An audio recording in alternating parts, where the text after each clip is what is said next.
Kilmarnock in the Scottish Premiership. Live on Sports Sound from BBC Radio Scotland. Hello and welcome to Ibrox in a cold and wet Wednesday evening as Kilmarnock look for back-to-back league wins over Rangers for the first time since March 2018. The last time indeed they won here, in fact, when Chris Boyd silenced the fans who used to adore him with a winning goal. Rangers though cannot afford another slip up, having already done so too many times this season, including last time out here at Ibrox against Dundee United. Scoring goals has been an issue for Rangers domestically.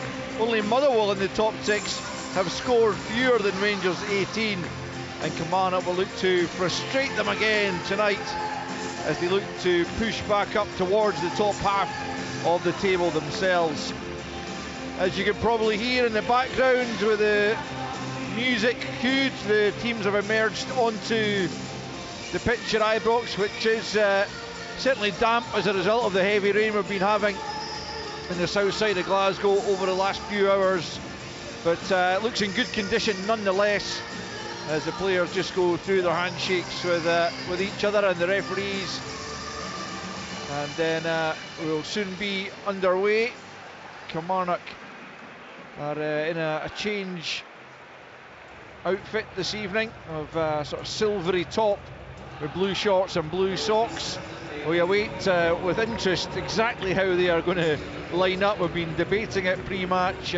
Looked like they were going to be a three, then they warmed up with a defensive four, so still slightly unsure, but that will soon become apparent as both captains go through the coin toss with referee Nick Walsh. It's Kyle Vassell for Kilmarnock and James Tavernier keeping his place at right back, having been in and out of the team a little bit in recent weeks, but Dujon Sterling, who had replaced him, is still suffering from a slight injury, so he is not in the squad, and therefore the decision for Philippe Clement was a straightforward one.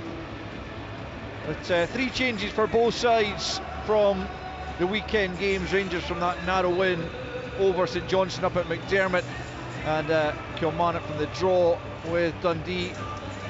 It will be Rangers going from right to left in this first period who will get us underway, and it's that twin strike force, perhaps, you never know, of Danilo and Igman, who are in the centre circle and do get us up and running. And back it goes to Tavernier here. Immediately looks long for Igman, who has taken up a central position. We thought he would maybe drift out to the left hand side, but the expert eye of Billy Dodds alongside me, who's always quick to just eye up what the tactics are, and we'll just get him to keep an eye on both Kilmarnock and Rangers just to see if there's anything of particular interest. But it's Rangers in possession in the early seconds with Jefte back to his goalkeeper Jack Butland. And Philippe Clement said recently at a news conference I was at in Nice actually, that he wants to go out and strangle teams, and it'll be interesting to see if they do start quickly this evening, because this certainly wasn't the case against St Johnstone. It wasn't until the second half that Rangers really turned up, and I think that's what you were talking about pre-match, Billy, isn't it? I mean, the expectation always really should be for a Rangers side here at home to go out and really take the game to the opposition. It's the best chance, it's the best opportunity to really get the crowd behind them. The crowd have been waiting a number of weeks, don't get me wrong. Philippe Clement has won games, and he's won a big game in Nice, and quite comprehensively as well. But I think the fans coming to Ibrox, where domestically teams sitting on them and make it difficult for them, want to start quick, want to get a real tempo and energy to the game, and they've not done that this season really for long periods, and I think that's all they want. If they make mistakes, then they'll still get behind them, but if they start slow and then they make mistakes, I think they'll go on their backs. And Kilmarnock and Derek McInnes know that. They'll be stuffy, hard to beat as we say, but they'll be hoping to counter-attack as well with having so many offensive players on the pitch. Yeah, just looking at Kilmarnock, first of all, it does look like it's a back four, almost kind of lopsided with no real left midfielder as such.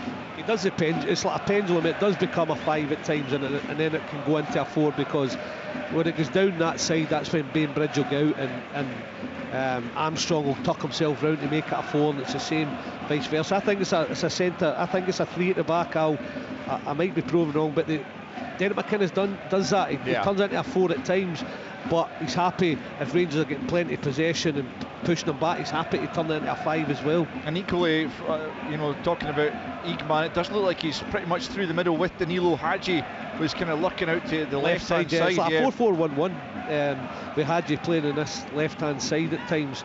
But he'll be allowed to drift as well, won't he? I think that's what they're doing there. He's going central now, and Igman is now on the left hand side. Maybe he's trying to mix it up and try and do Derek McInnes tactically a little bit.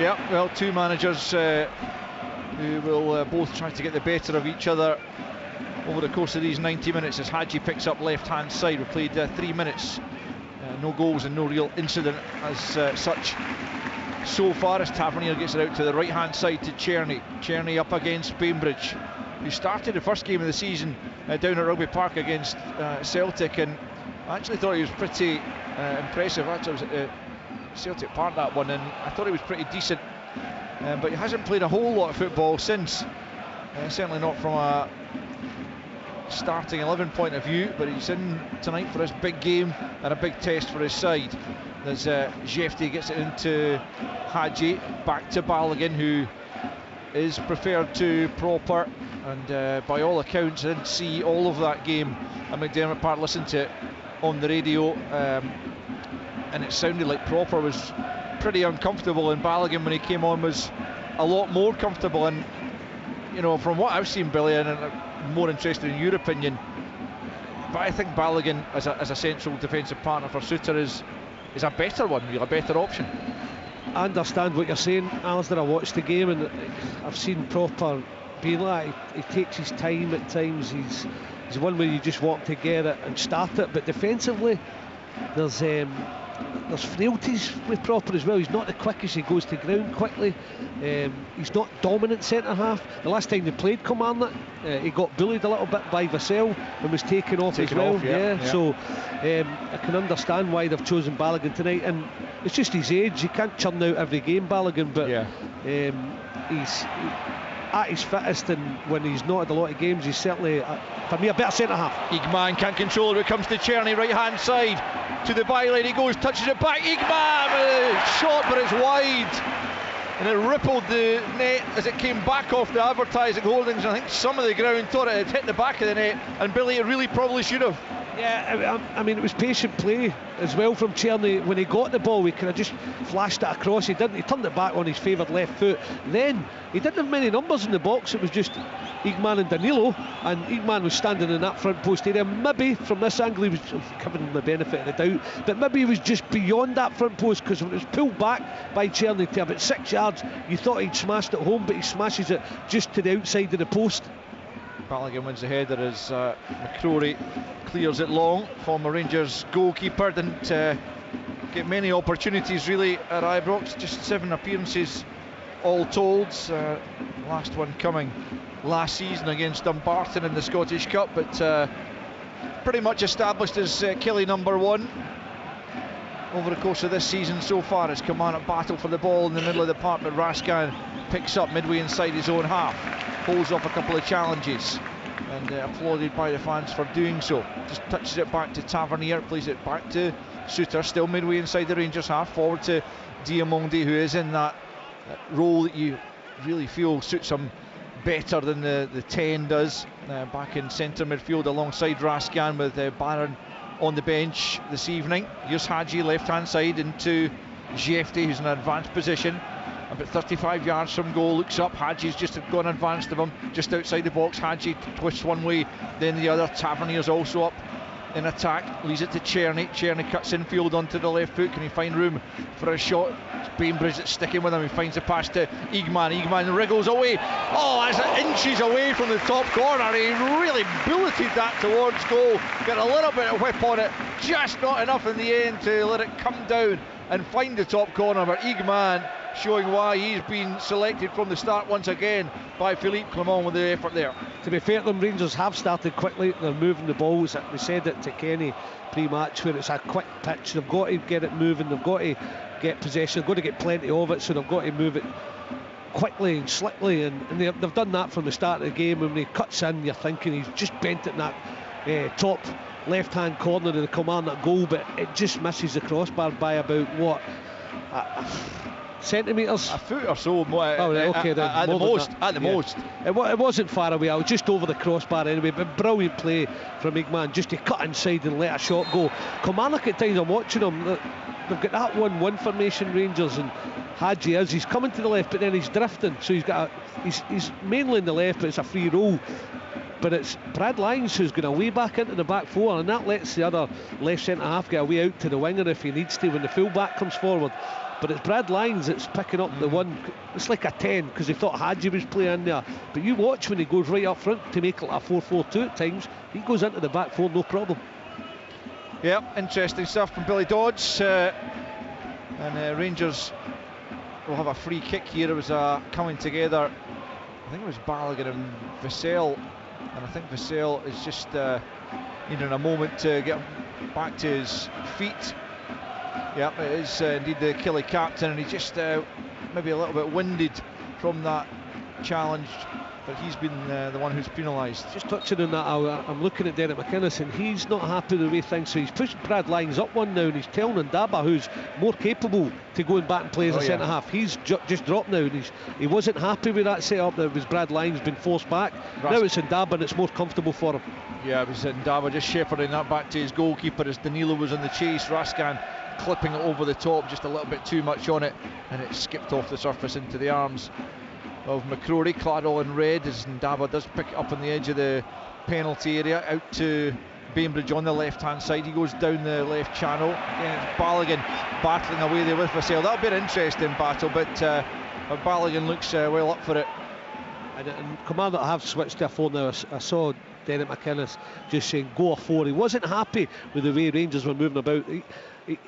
Philippe Clement's done to Derek McInnes what you thought Derek McInnes would try to do to Philippe Clement, in terms of maybe mix up a little bit, make it hard for Rangers to read. Now Dees has gone to left back, they're playing that back four, they're putting Ndaba back centre half just to try and get numbers in midfield, and people playing in the positions are used to. Yep, and here is Ndaba playing at left centre back now alongside Joe Wright, with Mayo right back. Here's Czerny picking up in a decent position. He's got Danilo in support. He's gone for goal, and did that take a deflection? It did indeed on its way through. It's a Rangers corner out on the left hand side. Hadji wants it played to quickly by the ball boy. There was one actually bounced by him as he was demanding another one from the ball boy. Hadji it'll be then, the Romanian, from the left hand side, although Tavernier's trotting across here and it's going to take it instead. Hadji still offering from a short corner point of view. Watson and Armstrong in close proximity to try and ensure that doesn't happen. There'll be Tavernier then to whip it in near post. Igman missed it, so too did Balogun, and Kilmarnock are able to get it clear. I think that came off the referee, and it will be a Kilmarnock drop ball in the end, as Kilmarnock survived that Rangers corner kick routine. I think they'll be happy with that little bit of respite, Kilmarnock, just to get bedded in, making sure Rangers are starting. You can see the way Hadji, everything they've not been doing in home games, to be fair to Philip Clement, I think he's gone, see tonight we have to be right out in their faces, start quickly, and they have, and then Kilmarnock have had to adjust, and you can see the way the players are responding. Hadji just wants the ball, he wants to get the game going. But I mean, isn't that the way that you should be sending these players out for every game virtually in the league? Yeah, but I thought they had the mentality. Well, here's a chance out. Yeah, Igman at the edge of the box just slips it through. Danilo blocked by Joe Wright. Good challenge from Wright, and then he is able to get it out to the left hand side to Bainbridge, who knocks it up to the halfway line. Rangers completely dominant in the opening 11.5 minutes here, but no goals to show for it as yet. Yeah, I think the players at times just thought at home, look, we'll get the goal at a certain time, we'll win the game, we'll get the 3 points, and sometimes end up panicking later on. I think it's a change of mindset tonight. Yeah, to be fair, they had managed to win every game at home until that last one against Dundee United. That was the first time they dropped points either at Ibrox or indeed at Hampden at the start of the season, which was their temporary home. But way off the pace at the top of the table. 11 behind Celtic at the start of play, 7 behind Aberdeen, albeit with a game in hand. That could be down to 4 tonight, depending on how things go over the course of the next couple of hours. We'll keep you up to date with what goes on at Pittodrie, and indeed the other game between Dundee and Motherwell as Rangers come forward. Again, it's Tavernier just nudging it back to Czerny, right hand side, back into Tavernier. Tavernier tries to clip it in, comes off a Kilmarnock player and behind for another Rangers corner, this time right hand side as the rain continues to swirl in, and despite the fact that we are well under cover here, somehow it feels like the rain's coming from behind us, which is literally impossible, but that's the way the wind's taking it right now, and it's ruining Billy's hair. You've gone soft in your old age, you can't believe it. Get on with it. It's a wee bit of rain on you. It's not a cold night out. No, it's Getting not. a good game though, I'm enjoying it already. Tavernier from the right hand side swings it in. It's a well won by Vassell inside his own 6-yard box. Watson tries to help it on. Eagman collects it, then volleys it goalwards. I think it was Watson who got in the way of that. Comes back to Czerny. Into the box it goes again. Wright gets his head to it. It's another Rangers corner. What they need to do, Billy, is ensure that this fast start results in a goal or two. Yeah, Rangers have to do that. Kilmarnock have to make sure don't give one away in this spell. You can see it being a long night for them, but Rangers have got the right heads on, the right energy and pace to the game, and they're really creating chance after chance. That's a great header from Wright, because Danilo's right in behind him, and he sticks in the net from about 6 yards if he doesn't get his head on it.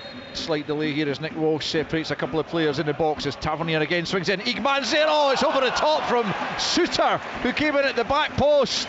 He was volleying it from a couple of yards. It looked more difficult to miss, but he just swipes at it and slices it over the crossbar. Should have been the opening goal, but after 40 minutes it's still Rangers 0, Kilmarnock 0. It's a real chance, but the one thing I would say about John Suter, I think the ball ends up behind him.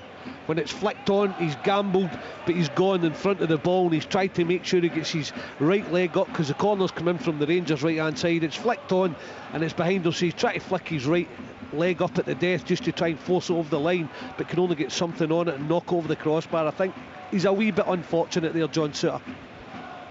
The Rangers with chances certainly in this opening period. Eagman sent a couple just off target, and Suter likewise over the top with that one. Yet to test Robbie McCrory with almost a quarter of an hour played, but Rangers certainly well on top and have played some good football in this opening period, but they've lost possession there on the halfway line, and that allows Kilmarnock to try and pick up and compose themselves as Lyons plays it back to Ndaba and then gets it back again. The man who scored that big goal for Kelly down at Rugby Park in the opening day of last season to give Kilmarnock that famous victory, as Ndaba has to go back the way to McCrory.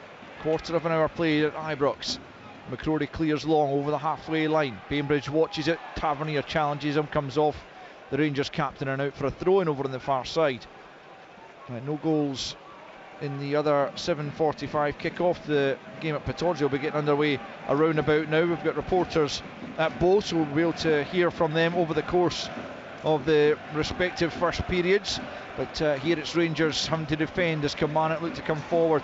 Tavernier has given that straight to Danny Armstrong, a terrible clearance from the Rangers captain. Back the way he goes though to the former Ranger Lewis Mayo. Didn't make a senior appearance for Rangers, but has been a terrific servant for the last couple of years for Killie, as the visitors have won themselves a free kick. Armstrong going down under a challenge from Jefty, and it's a free kick about 15 yards inside Rangers half, just a couple in from the right touch line, but it gives Killie an opportunity to try and work a set piece here. Watson, the teenager, wasn't able to take part in the last game, was on the bench as he sends a free kick in. Rangers haven't dealt with it initially, but then Raskan thumps it clear. Watson fit again and back in the starting lineup, such an important player. That's a poor pass from Mayo, gave it straight to Czerny. Fortunately for him, it didn't come to anything. Czerny took a poor touch himself, and it's out of play for a Kilmarnock throw in over on the far side. We've played 16 and a half minutes.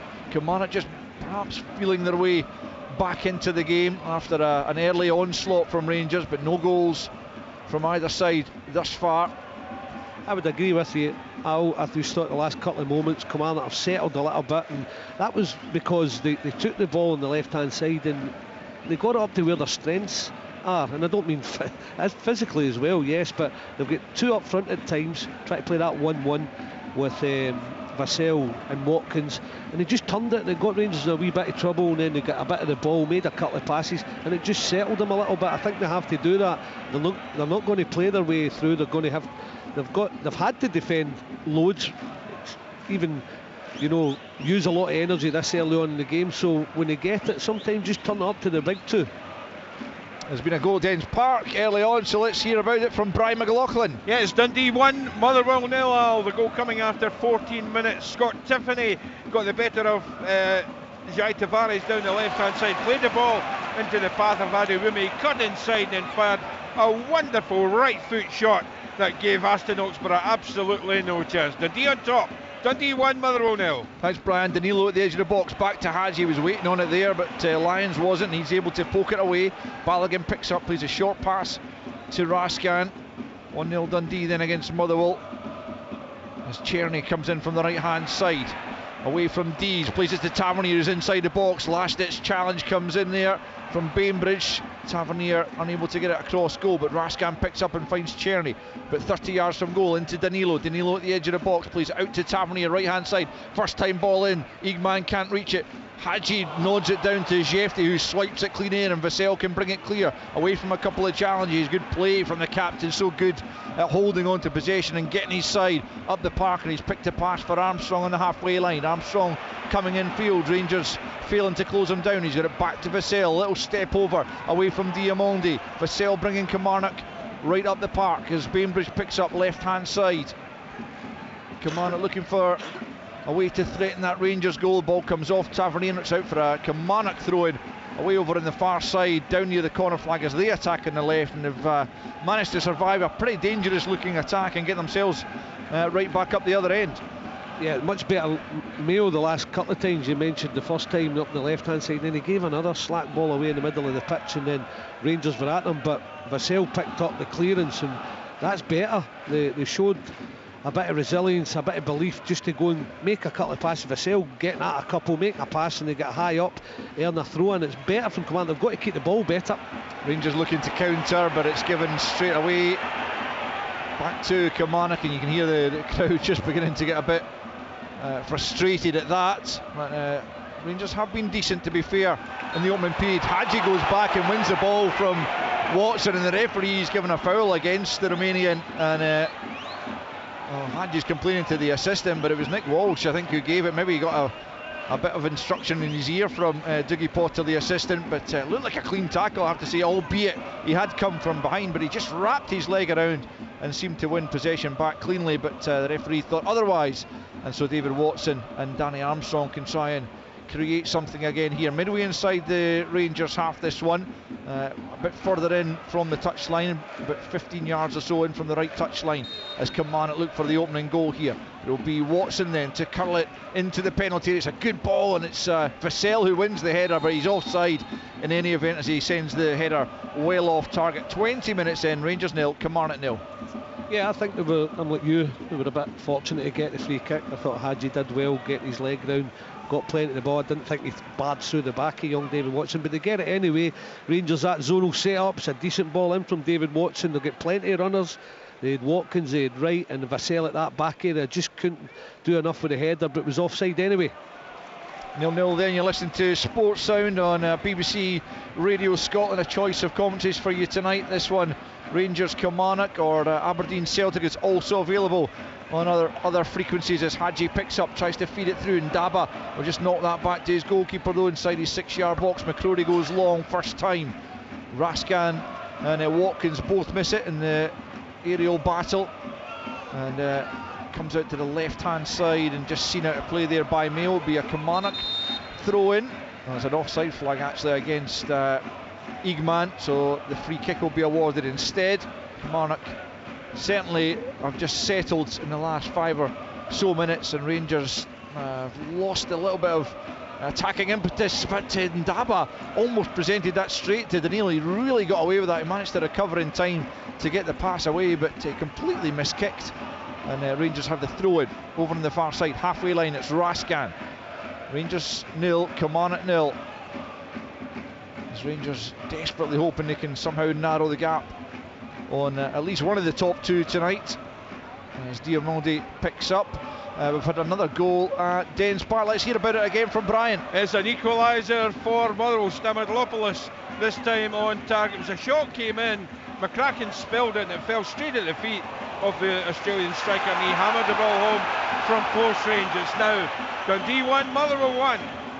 All square then at Dens, all square here, and Daba just directing the ball back to McCrory there, who dived on it. I thought it might have been a back pass, but Nick Walsh obviously satisfied that it was an inadvertent diversion of the ball back to McCrory, and McCrory has it at the edge of his penalty area and now knocks it long up looking for Vassell, who's with Balogun. Neither of the two of them can bring it under control. Jefty knocks it down the left for Rangers. Watson helps it back up the right for Killy. Now it's Rascan, pokes it into Danilo. Danilo on his first league start of the season, the Brazilian. Rangers fans hoping he can begin to produce the goods in an attacking sense. As I mentioned, only Motherwell have scored fewer in the top six than Rangers have, albeit they've largely kept the back door closed, particularly at Ibrox Rangers, as Suter has it about 20 yards inside his own half, plays it square to Jefty out in this left hand side. Philippe Clement just at the edge of his technical area, watching on closely as Hadji picks up now left hand side, plays it back the way to Balogun. Maybe a little bit of the tempo that Rangers started with has gone out of the game just beyond the midway point of this first half as Suter steps forward and plays it out to the right to Tavernier, clips it down the channel. Igman's drifted across there, the chest control's not good enough though, and out for a throw in over on the far side to the visitors, who'll be happier now, Billy, I would imagine, than they were about 10 minutes ago. Yeah, Rangers started in the right manner and as I said, played quickly, created a few opportunities, couldn't get a goal, and they've slowed up a little bit, but they're trying to do the right thing. Kilmarnock, they'll be delighted to get through that first 15 minutes, now on to 25 all, without losing a goal, to be honest with you. They've not kept the ball well, Kilmarnock, have they? I mean, you saw Ndaba just after that, Mayo giving it away a couple of times and Ndaba giving it away. They could have passed the ball better and just keep it that little bit better, even a nice easy 10-yard pass, but I'm sure Derek McInnes will want them to keep possession a little bit better, just to give themselves a little bit of breathing space. Tavernier with the deflected cross. Rascan, just who'd passed it to Tavernier, felt he was taken out of play just after making that pass, but the referee's not interested, and McCrory allowed to gather comfortably. As Billy said, 25 minutes in here at Ibrox, and it's still goalless between third place Rangers and 10th place Kilmarnock, who, as I say, will be looking to move back up into contention for that top six, but it will be closely fought. A lot of teams who are very little between at the moment, and of course you would imagine Hibs and Hearts certainly have designs on moving out of the bottom couple of places and into the top six. Certainly that was the noises from the Hearts chief executive today, Andrew McKinlay, at their AGM, fully believing they'll be top six by the end of the season. It's always interesting as Jefty picks up and plays it infield for Hadji, still midway inside his own half. Now Rascan takes over. Diamondi's been quiet in this early period, 25.5 minutes in. Gets it back though there from Tavernier, just inside the Killy half. Rascan now, short ball to Suter. Suter looks to angle it to Igman, beaten in there though by Mayo. It's a good header, but Armstrong has coughed it up to Jefty in an attacking position now for Rangers. Left hand side is Hadji. Oh, he fades away. Watson bought that. Hadji's going to go for goal. Blocked in the middle by Joe Wright. It wasn't a great effort by Hadji, but Watson completely sold himself there. Jefty now into Danilo, edge of the box, gets it back from Czerny. Very congested. Can Diamondi find room for a shot? No, he's crowded out. Kilmarnock can work it up to the edge of the centre circle. Balogun though recycles it for Rascan, and now Suter head up. Gets it back from Diamondi. Suter now into the area. Difficult for Danilo to make anything of that. Armstrong, after a fashion, able to get it high up in the air. Hadji's header goes back the way to Rascan, who tidies up and plays it to Balogun. Back with Rascan on the halfway line. Better again from Rangers in terms of the tempo, but still difficult to find a way through an organised Kilmarnock back line, who are very much backs to the wall just for the moment, as Rascan picks up in the centre circle and plays it square to Balogun. Out to the left to Jefty, faced up by Armstrong. In the field he goes to Hadji. so many players in the silver shirts behind the ball as it's square to Suter, midway inside Kilmarnock territory, out to the right to Tavernier. Can Rangers find that little bit of craft and flair that's required to break down these defences? This is where they've fallen down this season, unable to get past the low block, if you like, when teams just sit in. Suter looks for one over the top, Jefty can't get there, and it's going to roll behind for a Kilmarnock goal kick. And for all their prodding and probing there, Billy, just no way through there for Rangers. That's exactly it, Alan. I'm looking the same as you. When they get high up round the edge of the box, they've got the players there. Philip Clement said that, just to move the ball quickly, little bounce passes, even 2-3 yards. But Kilmarnock doing well. Rangers asking the questions, Kilmarnock swarming round the ball, nicking it, but they have to keep possession better, because Danny Armstrong did well eventually defensively. Derek McInnes will be delighted with the way they're matching runners, but when they get the ball, you saw Armstrong giving it away and then slashing it, wanting to clear it straight after it. They've got to get a hold of it and try and make an easy pass.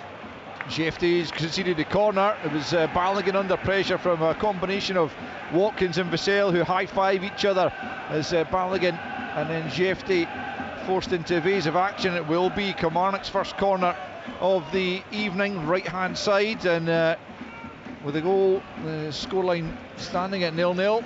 They've got an opportunity here to get their noses in front, and I think we all know what that would do to the atmosphere around Ibrox. In comes the corner then from Armstrong towards the back post. It's headed back across goal by Wright and behind again, this time by Suter, and Kilmarnock with another corner kick, this time from the left hand side. It was a well worked corner. Joe Wright the obvious target. Yeah, I was again, I'm with you. I don't like saying that too much, but you spotted it well, because he's peeled away. A few have run in and he's just stayed out, and it's pinged to him with a bit of height. I'm not sure who's marking. We'll get a look now, but they're definitely Joe Wright. It's Raskin. You can see why they've picked it out. Is it Joe Wright? Yes. Yeah, right, number 4, Raskin marking him. I would be trying to pick him out as well. Yeah, there was absolutely no way Raskin should be marking Joe Wright, but to be fair, he goes and wins that one on the edge of his own box, and the two have clashed heads as a result of that. Looked a little bit of a nasty one actually, but Raskin doing really well, despite me being a bit dismissive of his aerial ability there. On cue, to be fair to you, it was a poor corner from Danny Armstrong. He hooked it, steadied, driving it, nice straight line, giving him a chance to go and attack it. He hooked it out and he had to adjust, and Raskin had to run on him, but he did well for his height against Joe Wright. I mean, he's given away what, 6 inches anyway. Yeah, I'm thinking that. I mean, I would say even more. I would say even more, but he's stuck with him well on that occasion, but caught a sore one because there was a clash of heads. Yeah, and both players receiving treatment from the respective medical teams, and a bit of concern for both, so we certainly hope that both are okay.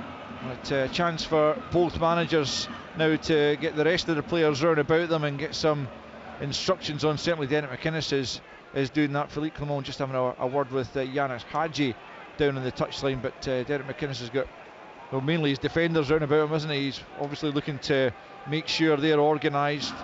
Brad Lyons and Kyle Vassell also there, but two players still lying just outside the Rangers penalty area. Joe Wright is now back sitting up. Raskin does likewise. Hopefully they're okay to continue, but no chances these days will be taken if there's any threat of concussion, and the two medical teams will ensure that they are thoroughly tested before they're allowed to come back on. So a bit of a lull here, 31 minutes in.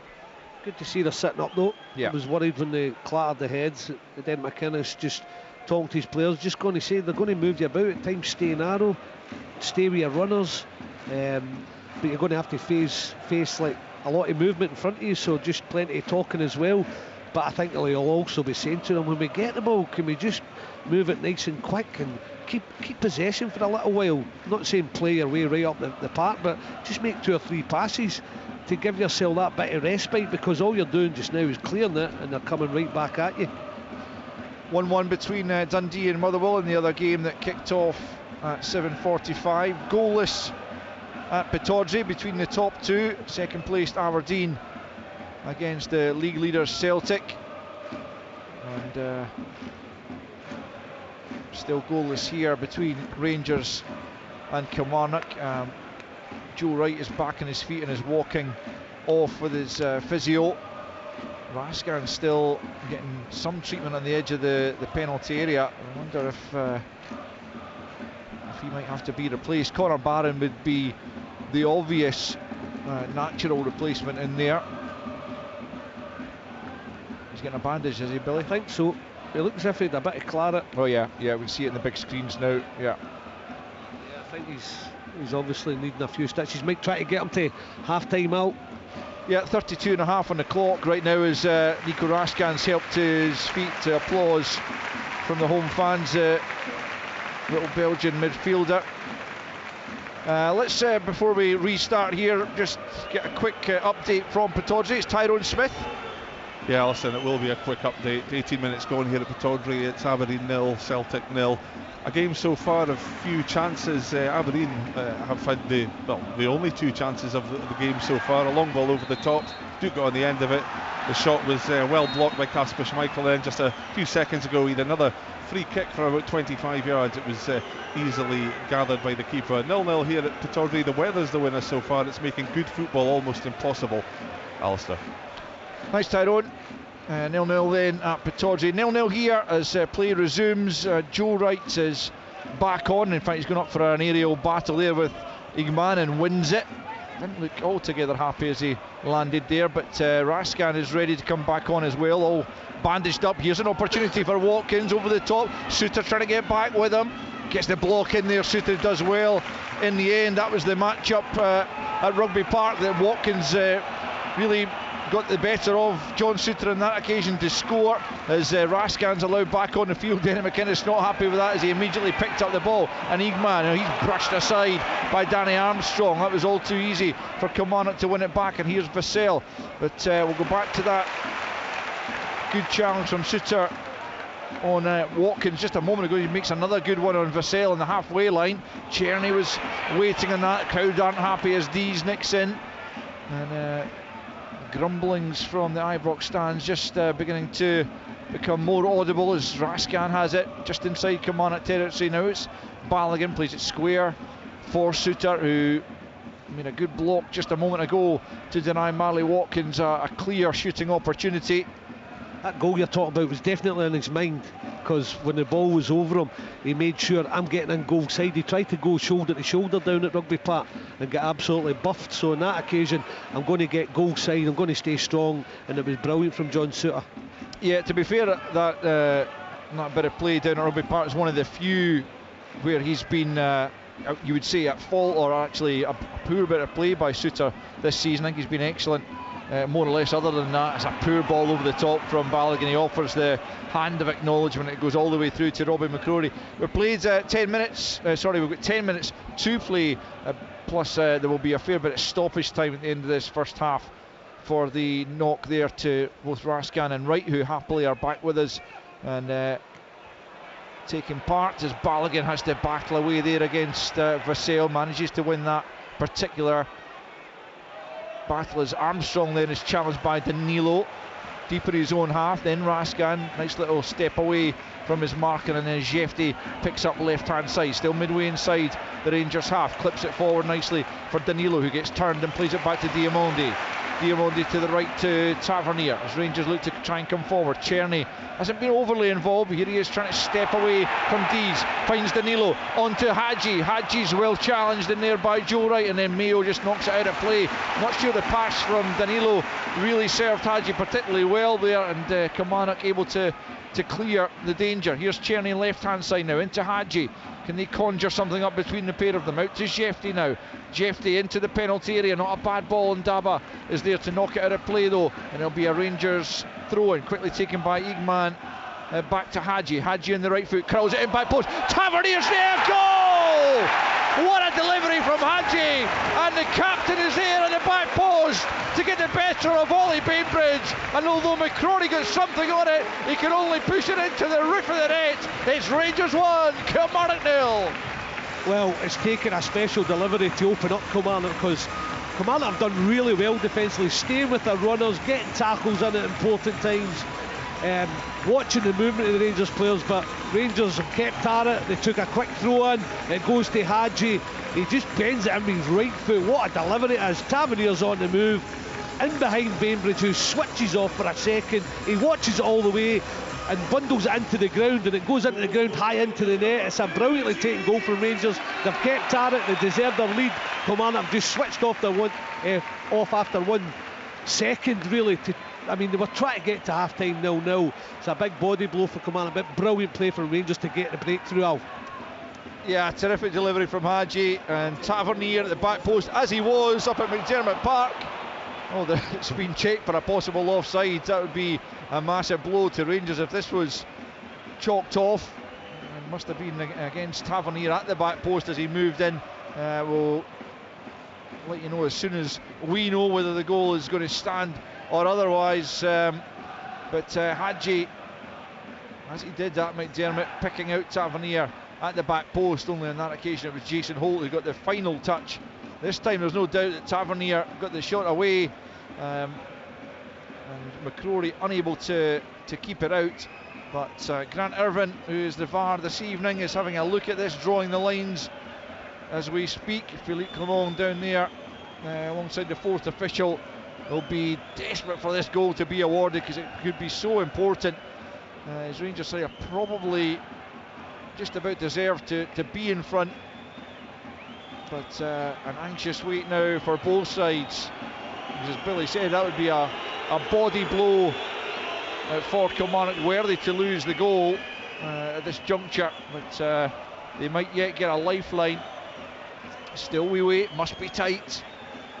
I was thinking that out. Goals given. James Tavernier has just a second goal of the season, and that could be a really important one for his side. The captain stepping up to the plate, arriving late at the back post, as we've seen him do so often in his Rangers career, and he's put his side in front. Here's Igman picking up in a good position out to the right hand side for Czerny. Can Rangers get a quick fire second? He's past his man, Igman with a little flick, and it's a good save from Robbie McCrory down to his left. Igman with an audacious effort, little back heel at the near post, and McCrory had to quickly adjust and push it wide. It's a Rangers corner. Terrific play. Yeah, it really was. I mean, Igman hold up play as well, puts out to Czerny. He goes on the outside for a change and needs to do more of that, cuts it back. Igman with a little flick, as you said, Dal, and McCrory has to change direction to get it round the post. Corner coming up right hand side. Tavernier, it's straight at Bainbridge at about 10 yards away from him.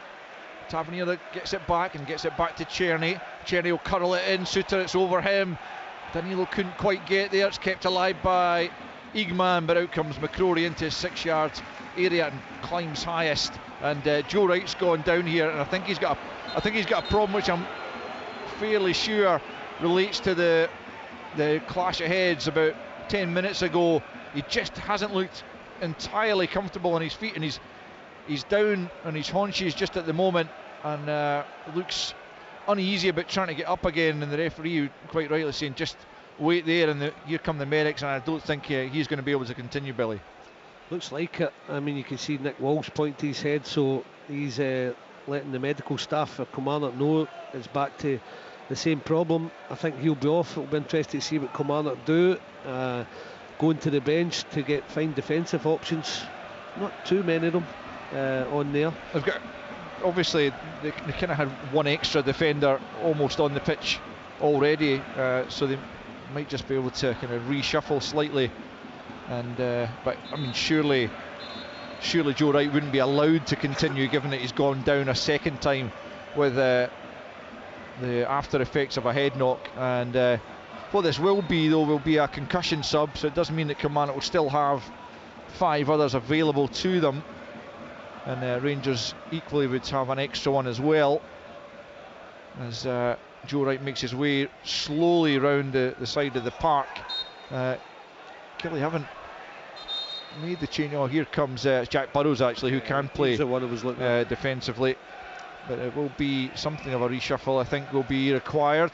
It's a Kilmarnock throw-in just at the moment, and they're going to make that change right now. Jack Burrows, formerly on loan at Ross County, and now with Killie on loan from Coventry, and he's going to come on looks like he'll slot in at right back. Maybe Mayo shuffles one across. Defo. Yeah, and alongside Ndaba with D's still at left back. So that's relatively straightforward, I suppose, for Derek McInnes and his side to have to adjust there. And Burrows immediately into the action, taking that throw and getting it back from Lyons. Ndaba closed down by Cherny, goes back to McCrory. We've got 3 minutes nominally at least left as Ndaba dithers at the edge of his box, almost robbed by Danilo. He just eventually turns, plays it back to McCrory, but he was under real pressure. He's usually quite composed, Corey Ndaba, but he got himself in a real fankle there under pressure as Rangers pick up through Danilo, who's been pretty bright. No real sights of goal for the Brazilian as yet in his first league start, and just his second start at all this season. Did play from the start, I think, against St Johnstone in the League Cup, coming on to score against Ross County at Hampden in the 6-0 victory earlier in the season. But I was saying, yeah, we've got 3 minutes left nominally, but there'll be plenty of injury time added on as Danilo goes and picks up on the right hand side of the box, just behind Cherny with the pass, and Watson's able to recover, but it's Tavernier about 30 yards from goal, just turns it infield to Cherny, looks over his shoulder and sees that Marley Watkins is coming back, so he plays it to Tavernier. Now it's Rascan just outside the box, good curling ball, Danilo, great save from McCrory, the downward header, and McCrory had to just get down to his left to push it away. Great reactions, because that was a good header that came in from Danilo, and McCrory keeps the deficit to just 1-0 as Rangers pick up once more, but a good save from a decent effort, Billy. Oh, it's a really good save. In fact, a great save, let's be honest, because he gets a bullet header, get right in between the centre halves. Danilo, brilliant cross from Tavernier, hits it in, heads it into the ground, and it picks up pace. It's bounced in front of McCrory, and he does well to watch it all the way to get it away with that bounce in front of him. Yeah, first opening really for Danilo, and it wasn't a bad effort at all. And the downward header, plenty of power in it, but as Billy said, top class save from McCrory. It's what he's good at, the shot stopping. Certainly, as Tavernier picks up right hand side, Ndaba heads back out to that Rangers right. Bainbridge though can't get anything on it, and Cherny picks up into Diamonde. He's going to go for goal, but he slices it miles off target. Poor effort from Mohamed Diamonde, who perhaps needs to add a little bit more to his shooting prowess from that position. But it's 30 seconds to half time. We're about to see the fourth officials board, but it's Rangers 1, Kilmarnock 0. Yeah, look at Derek McInnes, he's frustrated, and do you know what, he's not frustrated with Kilmarnock defensively, because they have in the main stood their ground, matched runners. It's been difficult for them because Rangers have been right at it. I'm not saying brilliant, but a lot quicker than what I've seen them play here at Ibrox this season, and I've asked them the question, but just in possession they've been so poor, Kilmarnock. I've not seen them this bad. Yeah, they've got possession right now, and Armstrong's barged in the back by Jefte. Definitely enough contact there for the free kick to be awarded. 7 minutes to be added on at the end of this first half, which are beginning right now. Rangers leading by 1-0. You're listening to Sports Sound on BBC Radio Scotland. Remember, Dundee 1, Motherwell 1 at Dens at the moment, and Aberdeen 0, Celtic 0 at Pittodrie. That game kicked off 15 minutes later than this one, but might well finish around about the same time, unless they also have significant added on time. Hadji's done well to find Rascan midway inside his own half, left hand side, cuts inside Lyons. He's got Burrows coming back at him. Good play from Burrows, and he takes a little nudge there from Rascan and hits the deck and buys the free kick. But it was good backtracking, because Lyons was in trouble, but Burrows dug him out of a hole. Absolutely. I mean, he ran from out wide right in the pitch, followed him, knew that Rascan was going to take an extra touch, and then robbed him. Really good. Butland just slips as he goes for the ball there, and eventually wipes Marley Watkins out, but he did play the ball just before that. But just as Jefte poked the ball back to him, Butland, as I say, he slipped and just allowed Watkins to believe he might have had a glimmer of hope of getting there first. Danilo turns straight into his man, and the ball breaks for Watkins, who's fouled by Balogun. Philippe Clement and the Rangers crowd are dismayed, to say the least, about that decision. And Balogun's going to get a talking to here from Nick Walsh, and it'll be a free kick to Kilmarnock, just a few yards inside the Rangers half. Free kick for you, Billy? I thought he was lucky, Matt Watkins. I thought he took a poor touch, and I don't think it was a free kick, but just good strength from Balogun. And Philippe Clement's animated. I can understand why But I've not seen him. It shows you, I think he knows he's under a bit of pressure as well, because just contesting every decision now, Felix Clement, where he never used to be calm on the sideline. Shows you what this game does to you, Alistair. Yeah, you know that as well as anyone, really. As Danny Armstrong from inside the centre circle, central area, knocks it into the left hand side of the box. Dees can't quite get there, but it will come off a Rangers head and behind for a corner. The fourth official is just having a word with Felix Clement about the nature of his reaction to that. You often hear players saying, Billy, former pros like yourself, the player on the field's reaction tells you a lot, and I think from Balogun's reaction it was, I think that told us it probably wasn't a free kick. Anyway, here's this corner kick to defend for Rangers, swept in near post, away by Tavernier. Bainbridge will go and try and retrieve it, but he's under pressure from Igman, and then he hauls him to the ground. Will the play be allowed to continue? Yes, it will. Here's Danilo. Danilo has Czerny with him. Danilo's still up to the edge of the box. Can he manufacture the shooting opportunity? It's a sliding challenge by Dees to knock it behind for a corner, but absolutely Oliver Bainbridge's boots. I mean, it was a rugby tackle on the halfway line. Not a very good one. To be fair to Nick Walsh, it was a brilliant advantage as well, because he's taken him out and he lets play go on. Rangers get the shot, pulls it back, boots Bainbridge. Rangers get the corner. Well played, referee. I don't say that much. Yep, no, you're absolutely spot on though, as Hanchi prepares to take the corner kick from the left hand side. Right footed, swings it to the back post. Good defensive header by Vassell. It'll be picked up by Raskan midway inside the Kilmarnock half, sends it back in. There's Igman, he plays it square rather than heading for goal. I'm not sure if he intended that or not, but it wasn't a particularly good header. But Czerny picks up left of the box, knocks it back in, comes to Suter, back for Diamondi, scuffs his shot and scuffed away by Dees, only as far as Tavernier midway inside the Kilmarnock half. Can Rangers add a second before the interval? It's Raskan helping it back, and another good cross from him. This time it's away by Burrows. Diamondi keeps it alive for Czerny. Czerny about 30 yards from goal, tries to play it through a couple of Kilmarnock players, somehow gets the break of the ball, but Killie have got it free and now they can counter. Armstrong looking for Vassell, doesn't get there. Raskan tidies up, back to Butland. 49 minutes now on the clock, 4 minutes of stoppage time played, 7 to be added, and it's still Rangers 1, Kilmarnock 0. I'm not sure who it was at the edge of the box, but the first time they've shown a bit of composure, they make the pass to Danny Armstrong, and the right pass, I'm sure Vassell is in, and he just kind of duffs it into the ground and lets Rangers off the hook. But they need to do that more, Kilmarnock. Yeah, defend, but make a nice quick pass and maybe try and catch Rangers in the break, but real opportunity gone for them. But Rangers, this is as good as I've seen them for a wee while in terms of energy, tempo, movement, good quick passing, everything they needed to do to get this crowd behind them.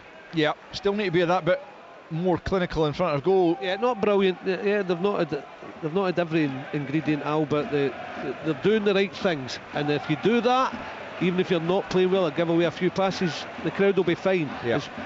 Here's Igman picking up in a good bit of space, tries to feed that through for Danilo. It's a brilliant challenge.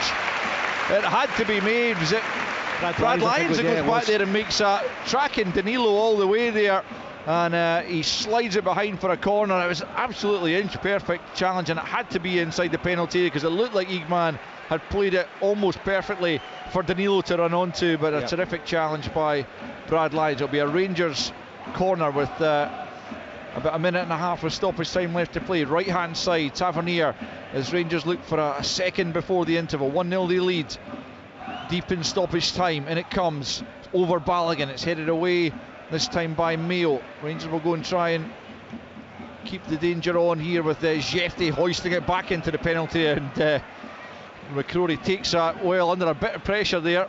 A couple of Rangers players round about him, but he held on to it well. So with 51 minutes now played, 6 minutes of added on time, it's still Rangers 1, Kilmarnock 0. Yeah, going back to the opportunity, you're right, it was a brilliantly timed challenge because it was a perfect ball through, and looked as if, was it Igman that was going to put it in the net? And no, Igman played the pass. Danilo was in behind almost. Danilo just in behind, and looks as if he's going to stick it in without even having to take a touch. It was that good a pass from Igman, but everything about it, the pass, the run, and then the tackle from line was brilliant, really good. Diamondi just knocks that back to Butland. About 20 seconds left of stoppage time. It's 1-1 incidentally at half time at Dens. Still playing in the first half, of course. at Pittodrie between Aberdeen and Celtic. We'll get a bit more from both the grounds at half-time in this one, but not quite there yet as McCrory launches it all the way through to his opposite number, Jack Butland, all in yellow tonight, the Rangers keeper. And there is the half-time whistle at Ibrox. 7 minutes of added on time after bad head knocks between Nico Raskan and Joe Wright, and eventually Joe Wright has been forced off as a result of that substitution made. But the crucial factor in terms of the scoreline is that it's the home side leading by a goal to nil, and it was really well crafted and well finished. Also, Yanis Hadji, the architect, after 37 minutes from the left hand side, about 30 yards from goal, he just curled a beautiful ball in towards the back post over the head of Bainbridge, who was slightly on his heels, and Tavernier was the very opposite, on his toes, and he was able to divert the ball goalwards. And although Robbie McCrory got something on it, there was simply too much power on it, and he could only push the ball into the roof of the net. That was the only goal. Rangers had started the game really pretty well, looking for an early opener. Igman had a couple of early sighters. One in particular was only inches away from hitting the top corner. Then Suter knocked over after an Igman flick onto him at the near post from a Tavernier corner, when he probably should have scored, although Billy was a little bit kinder to him in his analysis of it. Rangers just kind of lost a bit of the tempo as Kilmarnock came more into the game, albeit without really testing Jack Butland. And then the goal came on 37 minutes. Since then, there was an Igman flick at the near post from a Cherny cutback that was really well saved by McCrory, and then the goalkeeper for Kilmarnock kept his side in the game. You would have to say Raskan with a lovely delivery into the box from the right hand side. Danilo met it flush with the forehead, but a terrific save by McCrory to push it away and keep it out and ensure that the half-time scoreline reads Rangers 1, Kilmarnock 0. Rangers versus Kilmarnock in the Scottish Premiership. Live on Sports Sound from BBC Radio Scotland. Oh, there he is, look! Ho, ho, ho, everyone. It's nearly Christmas! So pop over to BBC iPlayer for that festive feeling. Merry Christmas! Come in. I can honestly say I've never been given a tap before for Christmas. However you celebrate. Loads of food, loads of prezzies. Have a mince pie. At least one of your five a day, there. We're more than ready for Christmas. We get a sing-song going, Father. Rudolph the red-nosed reindeer has a very shiny nose. Let the festivities begin. Watch Christmas comedy on BBC iPlayer. On BBC iPlayer. Hi, Dad. For Richard, visiting his dad was never easy. Hey, would you please make an appointment with Dr. Roach about your earwax? I can hear you. It's just I can't hear what you're saying. The last thing he expected was to stick around. I couldn't stand the man. Then why are we here? Well, it's a social contract, Richard. You go to someone's funeral, they come to yours. Well, not if they're dead. Brand new comedy Only Child. Watch all episodes now on BBC iPlayer. Welcome back to Ibrox Stadium, with the scoreline at half-time is Rangers 1, Kilmarnock 0, and pretty much deserved lead. Billy and I will chat a little bit more about that, but first of all, let's head to Dens Park for an account of the first period there with Brian McLaughlin. Yes, good evening, Al. Half-time here at Dens Park is Dundee 1, Motherwell 1. A miserable night for football, as it is across the country. However, the football's been actually quite decent tonight. We've had a total of 16 shots in goal. 11 of them have come for Motherwell, who've been a dominant side, you'd have to say, in the opening 45. But it was Dundee who took the lead after 14 minutes. Wonderful play by Scott Tiffany down the left-hand side, beating Tavares, playing the ball into the path of Adi Wumi, who shuffled the ball onto his right foot, beat two Motherwell defenders, and then fired the ball high into the roof of the net. The lead though lasted just 5 minutes. Tony Watt had the ball on the edge of the box. He was challenged. The ball fell to Stamptolopoulos. His shot initially was blocked by the Dundee keeper, McCracken. However, he followed up with a rebound and then fired home. Since that, Stamptolopoulos had another effort. Again, this time saved though by McCracken. Tony Watt also an effort saved. The closest Dundee have come to retaking the lead came just a couple of minutes before the break. Cameron with a corner, came back to him, and his cross this time deep to the back post, met by Simon Murray on the volley. Excellent save though by Oxborough before the ball was eventually cleared over the bar. So good fare, but it's honours even here at Dens. Dundee 1, Motherwell 1.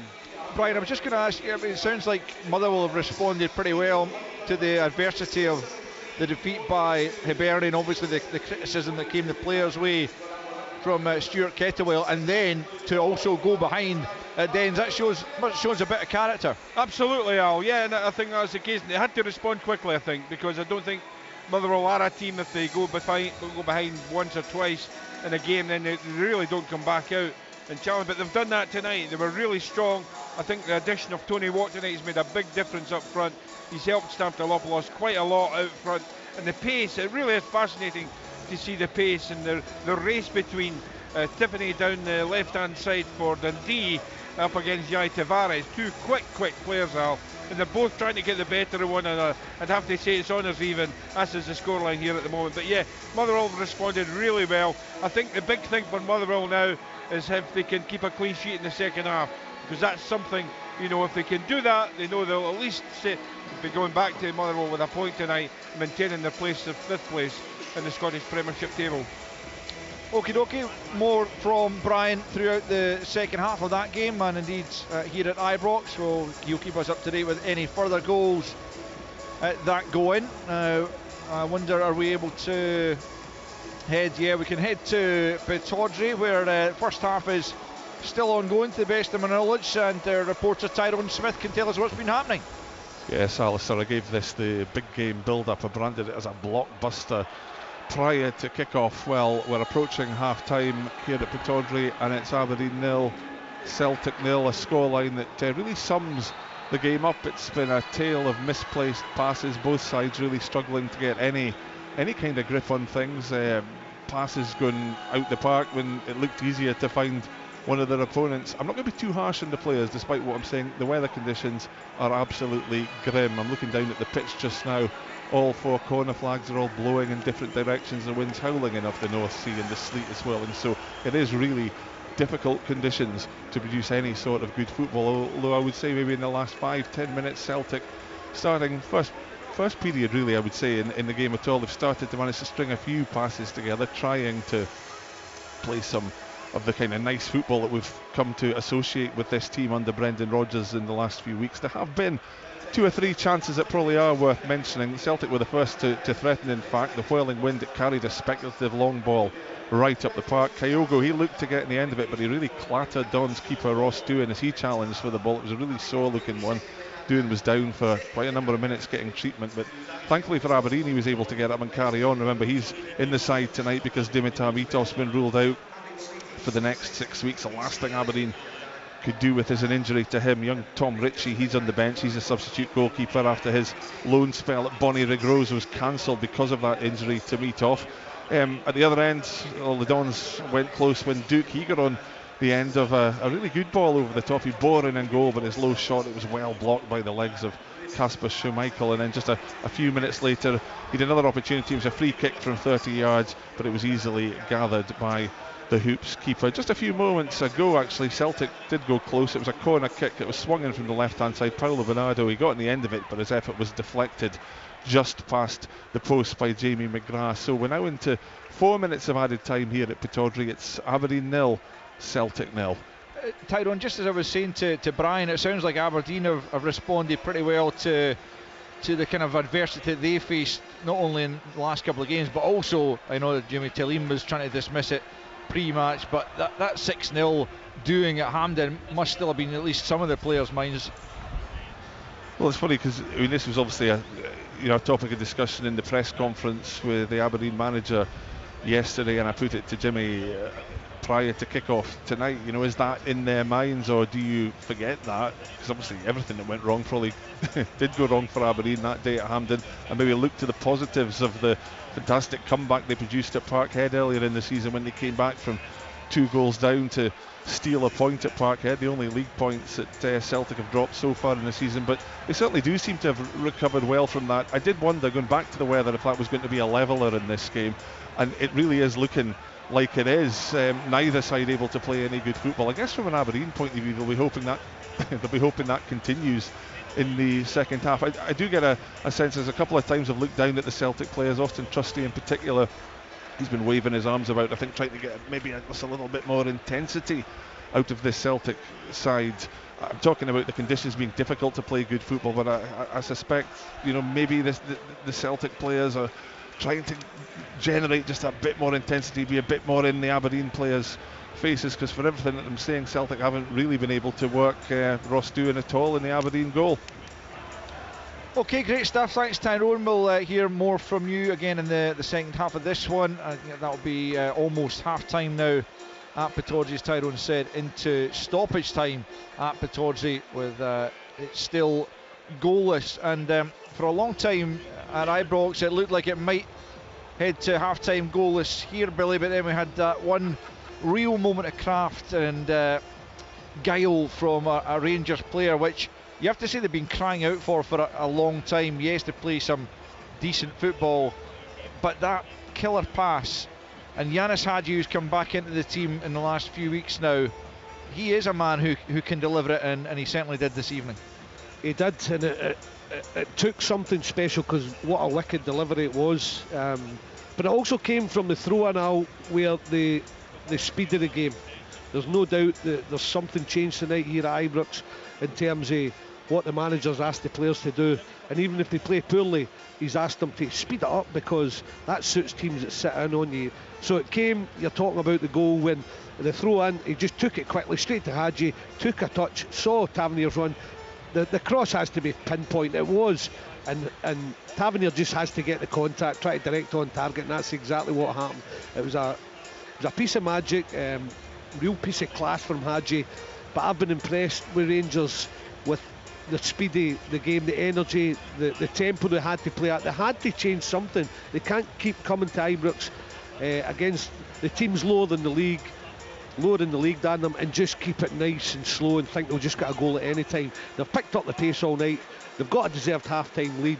It's down to Kilmarnock now. Kilmarnock, they could certainly keep the ball better now. They've defended pretty well in the main, but my word, they haven't kept the ball well. They've rushed their clearances. They've not shown a bravery on the ball, even to make a 10-yard pass if they break up an attack. They have to get better at that. It'll make them create a chance maybe, or get them a counter-attack that might be the right bit of quality to get them through. But if they keep on going on the way they've done in that first half, I think it's a case of Rangers will score again rather than Kilmarnock will equalise. Half-time at Pittodrie is 0-0, just to confirm that. What have you made, Billy, of well, obviously it's Danilo's first league start. We haven't seen a whole lot of him this season. He's been plagued with injuries since he came to the club last summer, really. What have you made of his opening 45 and maybe specifically the way he's linked up at times with Eagman? I think he's a forward player with a really good football brain, and his movement's good, his touch is good, he's sharp. His fitness, it looks not too bad to start him tonight. If he wasn't up to scratch fitness wise, Philip Clement probably wouldn't start him, probably introduce him as a sub. But I think when teams sit in, he's got that sharpness to play around them quickly. You can see that. He's had the one opportunity with the header where McCrory brings off a fantastic save. But I think he's looked pretty sharp for his first start in a wee while. He's moved the ball quickly. Rangers know they have to get the ballers in the team tonight. I think Philip Clement learnt from the Dundee United game that he needs more creative players in the team, and teams are going to sit in, and that's why Eagman's played, Danilo's played, Hadji's played, and Czerny's played. Hadji to the left, funny enough, because we thought he would be the one in the hole. He's played in the left. Eagman, it's a 4-4-1-1 for Rangers. And he's really said to them, see, we get in around the box, go and play quick passes and try and play your way through the manager. So he's got the message across. You asked me about Danilo, he's looked pretty sharp, but so have the Rangers front four, really. Yeah. 1-0 they lead then. In terms of Kilmarnock, they haven't really tested Jack Butland yet. We had that one opportunity almost for Marley Watkins. It's almost similarly to the goal they scored at Rugby Park, but on this occasion John Souttar got a good block in. What do they need to do better to create more opportunities, do you think? I think pass the ball well, and it's not just to go and hit Vassell or Marley Watkins to get a 1-on-1. It's to maybe get the ball wide to Bainbridge or Danny Armstrong, just make a nice pass. If they make a pass, if they break up an attack, say on the edge of their own 18-yard box, and then they make a quick 1 or 2 passes, they might just be able to feed a wide player that gets them up the pitch, that gets them across in the box to feed these 2 big strikers. But right now they've not been going about it. They've panicked in their clearances. They've not passed the ball. The one occasion they did pass it well, they nicked at the edge of the box, they got it to Dan Armstrong, and they nearly hit a through ball to Kyle Vassell. They have to do more of that, Alan, if they're going to create and get back in this game. Yeah, Killie are going to make a half-time change. Remember, they already had to make one change when Joe Wright was forced off as a result of the head knock he suffered when he clashed heads with Nico Raskan, and looks like it's Ollie Bainbridge that's going to make way for Fraser Murray in this second period. Bainbridge probably, you would have to say, was slightly at fault for the Rangers goal, and overall hasn't had the easiest of evenings, so no real surprise that he's replaced Billy. No, he's not had a lot of starts, and you can see he was a wee bit in awe, and then he switched off at the goal, and then he also has played, he started left wing back and ended up being left back, left winger, so he's had to adjust as well, and then he switches off for the goal, and he's not even been able to create, but that's not down to Bainbridge, no slight to him, that's been about the passing from Kilmarnock. They've got to get better, and they're trying to get back in the game, so you can understand Fraser Murray with a bit of pace and a wide man is going to give them something going forward, hopefully. Yeah, well, we'll see how that switch at half-time changes. Rangers re-emerge as well onto the field of play, and Nico Raskan still with that Rab C. Nesbitt style bandage on for some of the older viewers, listeners there. I get you. I know you do. You've suddenly turned into a team player. Let me eat my pie before you asked me a few questions. That was very nice of you. To be honest, it wasn't really in my head. If I'd thought about it, I'd probably ask you a question. Take the credit when it's going, will you? Right, we're back underway. Let's get back to the kind of serious stuff as Jefty immediately goes down with a sore one as he contested the diagonal ball with Kyle Vassell, and an immediate stoppage. There was 7 minutes of added on time at the end of the first half, and already we've got a delay here as Mick Walsh is going to have a word with Kyle Vassell. I didn't really see anything wrong with the way he went up for it, but he is having just a word in his ear, nothing more than that. I think the free kick has been given actually to Rangers for Vassell's challenge, but didn't seem to be anything overly untoward in it. Anyway, Rangers will eventually get a free kick after a word with the Kelly captain. Jefty looks like he's absolutely fine. So 1-0 Rangers lead at the start of this second half. The goal coming from the captain, James Tavernier, a second of the season, and his first in the league, but just as 127th overall for Rangers, which is not bad going. Certainly not been at his absolute best, you'd have to say, this season, but he showed a lot of character and always puts himself in the positions, as he did at the back post, to get the only goal of the game so far. Robbie Dees heads clear from the edge of the Kilmarnock penalty. Back goes Balogun, but Watkins has got a toe to the ball, almost able to feed Danny Armstrong there, but back went Jefty to play it to Jack Butland, and Butland goes over the halfway line, straight onto the head though of Ndaba, out towards Fraser Murray, who's playing on the left hand side for Kelly. Kelly's also had a tweak again in defence. Ndaba, who was left centre half, if you remember, has now gone to left back. Derek McInnes wasn't happy with him. I was watching him through the first half, giving the ball away, and just took him right out that central position. Puts Robbie Dees back there, who's brilliant in the air, and Ndaba's gone to left back. So plenty of tweaking going on from Derek McInnes tonight. Here's Raskan, midway inside his own half, picking up possession, plays it out to the right, looking for Czerny, just slightly astray with the pass. It was the intention was applauded by his manager there, his countryman Philippe Clement, who's I wonder if he glanced at the TV to find out the Aberdeen Celtic score at half time. He usually says he's not particularly interested in what other teams are doing, so perhaps not. Raskan manages to win the ball on the halfway line. Hadji helps it forward, but it's picked up by Mayo. He's just overrun that. Jeffrey's taken it off his toes, then he's played away from Burrows. Good play from Jeffrey, holds off the challenge and then plays a poor pass, and Nick Walsh is going to let play go on. Well, I'm assuming Nick Walsh feels that any advantage had already taken place and there wasn't enough in the challenge to pull it back for a foul, because he definitely looked like he was impeded initially, Billy, but I don't think it necessarily led to what was ultimately a poor pass. I'm going to disagree with you. I thought he hit the bad pass because he was off balance, right, because of the challenge, and he ended up putting it straight to Danny Armstrong, and that's why the Rangers fans were upset. Yeah, I mean, it was a good bit of play initially from Jeffrey, good strength to get through the couple of challenges. He was definitely fouled at Nick Walsh allowing play to continue after the pass had gone astray. Anyway, Rangers have it back once more. Left hand side, it's Raskan, who's been busy as generally has. He certainly looks like he's back to something like the player that Rangers signed a couple of years back now, having kind of been out of the picture when Philippe Clement initially came in, partly through injury, partly perhaps through a bit of a loss of form, but more or less a first pick in recent weeks. He's done well to get back in the team, Alistair, because I don't think Philippe Clement fancied him when he first came in, you know that, because it wasn't just injury, because he was on the bench loads of times, and then there was times he was left out the squad as well, and it was as if he was on his way out. But fair play to Raskan with that mental strength to fight his way back into the team.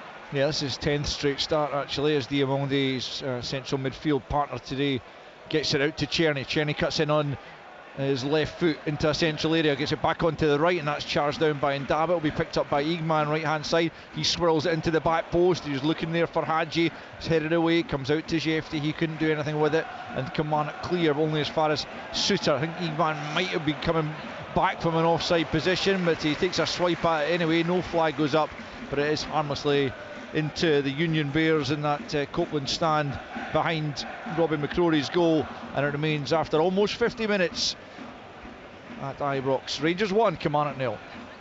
Yeah, it's worth the hit. I think that one, once Suter does well again, shows strength, because Vassell's trying to bump him. He's learnt a lot from the Rugby Park game, and he heads it away wide, but it lands up at the edge of the box, right side at the angle, and it sat up perfectly, and I'm thinking, go on, put the laces through. He did, but he just sclaffed it, Igman, but worth the effort. Burrows is giving that straight to Jeffrey. Jeffrey motoring forward down the left hand side for Rangers up towards the edge of the penalty. It just slips out to the left. Danilo just forced wide, plays it back to Hadji though, but 30 yards from goal into Diamonde at the edge of the box, comes back to Danilo. He gets a snapshot away, but it's 2 or 3 yards wide of Robbie McCrory's left hand post, and the scoreline remains 1-0 Rangers. But I mean, it's still largely one-way traffic, you would have to say, Billy, at the start of this second period. Yeah, I think Derek McInnes has tried to be more of a threat by putting Fraser Murray on with width and pace, but he knows he's going to have to sit back and soak a lot of pressure up. But when you do that, you've got to make those passes I was talking about and try and get these players in the game. If not, you're going to lose by 2 or 3. But the one thing they've got to do is get it to a certain length of time so you can get it to 75. Rangers start thinking about it a little bit more and command it, get a bit more belief, and that's what Derek McInnes will be trying to get his team to do. Get to 75, 80 minutes and try and create something in the game, or have a real goal within the game with 10 minutes to go. Hadji back the way to Balogun, midway inside his own half. Vassell slips, and Balogun able to play it out to the left hand side once more to Hadji. He plays it looking for Danilo, who's clattered into there, but no free kick given, and Rangers pick up in any case, and it's Igman out to the right hand side. Dees with him, right out to the touchline. Dees makes the challenge, but Igman steps away. It's nice play from Czerny. Now Tavernier takes over, gets it back out to the right hand side. Igman takes a touch, tries to find a teammate. He's looking for Czerny. It was a good challenge by Watson. He just nipped in front of Czerny before he was able to pull the trigger. Rangers keep the ball in play through Diamonde. Good footwork from Czerny away from 2 players, right hand side. Can he get the ball into the box? It's still Czerny, cuts it back. Oh, brilliant save again from McCrory, and it's Danilo again who's denied at the near post. Wonderful play from Czerny. The cut back to Danilo, who must have thought he was scoring, but McCrory once again against his former side keeps the scoreline to Rangers 1, Kilmarnock 0.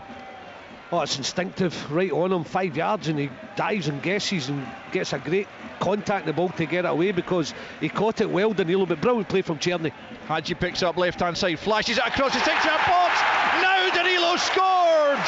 Now the Brazilian, on his first league start of the season, pokes the ball beyond Robbie McCrory, who was helpless on this occasion. Hadji picked him out. Danilo stuck out the right boot to tow it beyond McCrory. It's Rangers 2, Kilmarnock 0.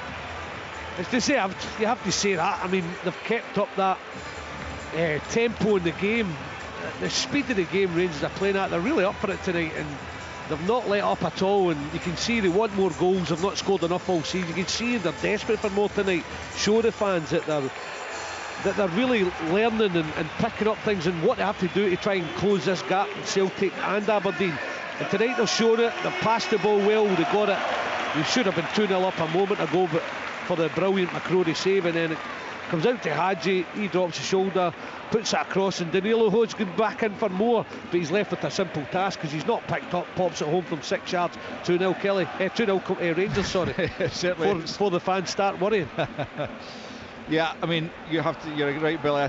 It is deserved 2-goal advantage. Rangers have started the second half as they did the first on the front foot, and Kilmarnock have not been able to live with them, but they have, as you say, been sloppy in possession. They've given it away again, although the pass was a straight. Here's Igman at the edge of the box, gets the shot off. What a goal!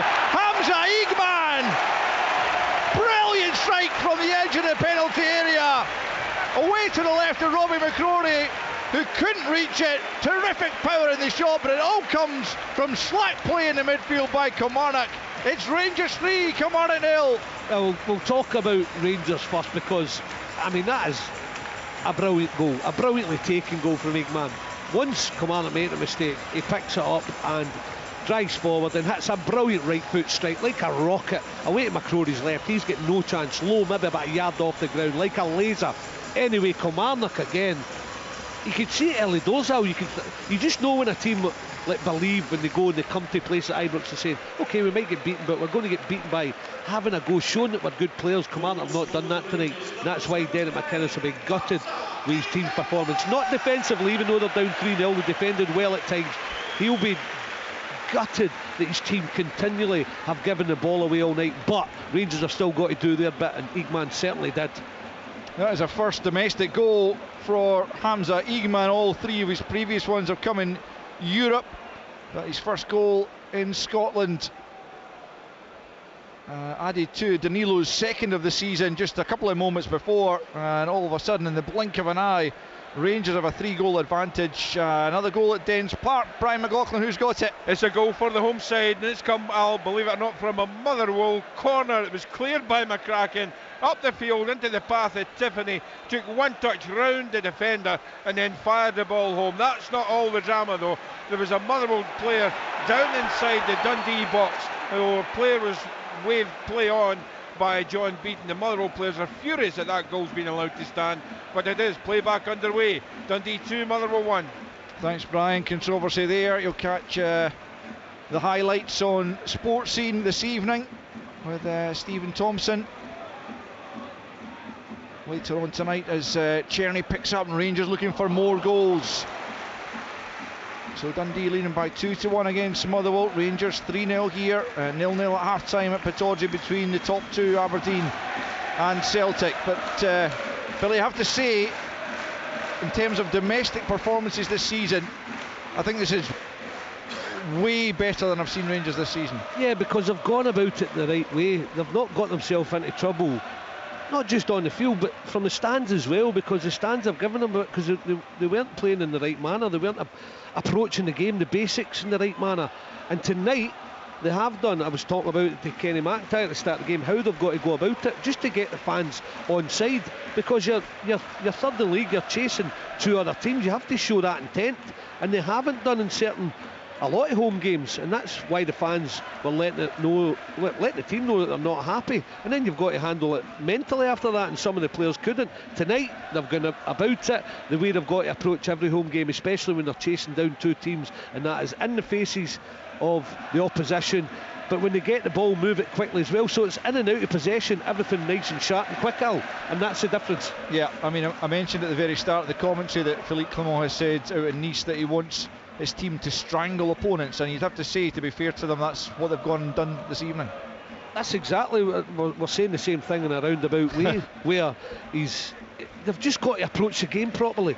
And you know what, if a team keeps you at 0-0 to an hour, when you're approaching it and you're still at it and you're still pressurising them, and you're pressurising them out of possession and off the ball, and then you're getting the ball, you're moving it slick and quick, the fans love it and they'll back you.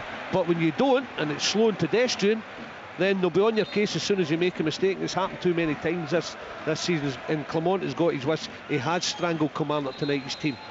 Yeah, Rangers have got themselves a free kick midway inside the Killie half. It was a challenge by Brad Lyons and James Tavernier just slightly from behind, and that's what resulted in Nick Walsh blowing the whistle, and Tavernier then from about 15 yards in from the right hand side, midway inside Killie territory. And the good football has bred the confidence not only in the stands but on the field as well. Punch from Robbie McCrory to get that away out to the far side and out for a throw-in. Another goal at Dens Park, Brian. Another goal for Dundee. This time it's Lyle Cameron on target. The ball played in from the left-hand side to Cameron, around 20 yards out. He took a shot, took a deflection and beat Oxborough. No ends up. It's Dundee 3, Motherwell 1. Thanks, Brian. Here's Eagman inside the penalty area, right hand side, cuts away from Ndaba, leaves it square. He was looking for Hadji, back went Lyons to cut it out. Tavernier goes for goal, another good save from McCrory to push it away to the right hand side, and it's knocked out of play by Armstrong. The Rangers are threatening to run riot here, and you can see that confidence coursing through the veins, Billy. Oh my word, honestly, Al, that's exactly all the things that you and I have been elaborating on the last 5 minutes. Then the confidence comes, and that's exactly what it did, because Tavernier's been way short in confidence, and he hits that strike that's blocked away. Diamondi wins it back. Hadji now for Czerny, left hand side, looking for Danilo. Is knocked away by Dees, picked up though by Jefty at the angle of the box on the left hand side. Kilmarnock about to change 3. Raskan for Tavernier, back to Suter, still inside Kilmarnock territory. Every Kilmarnock player back behind the ball right now, trying desperately not to lose a fourth after an hour of the game. It's Danilo who's already on the score sheet, plays it to Raskan, still left hand side of the box, into the box he comes, good footwork from Raskan, mazy run, comes to Czerny gets it, goal! Rangers 4-0 after a wonderful run by Raskan, taken off his toes by Czerny, and Kilmarnock are falling apart. It is Rangers 4, Kilmarnock 0.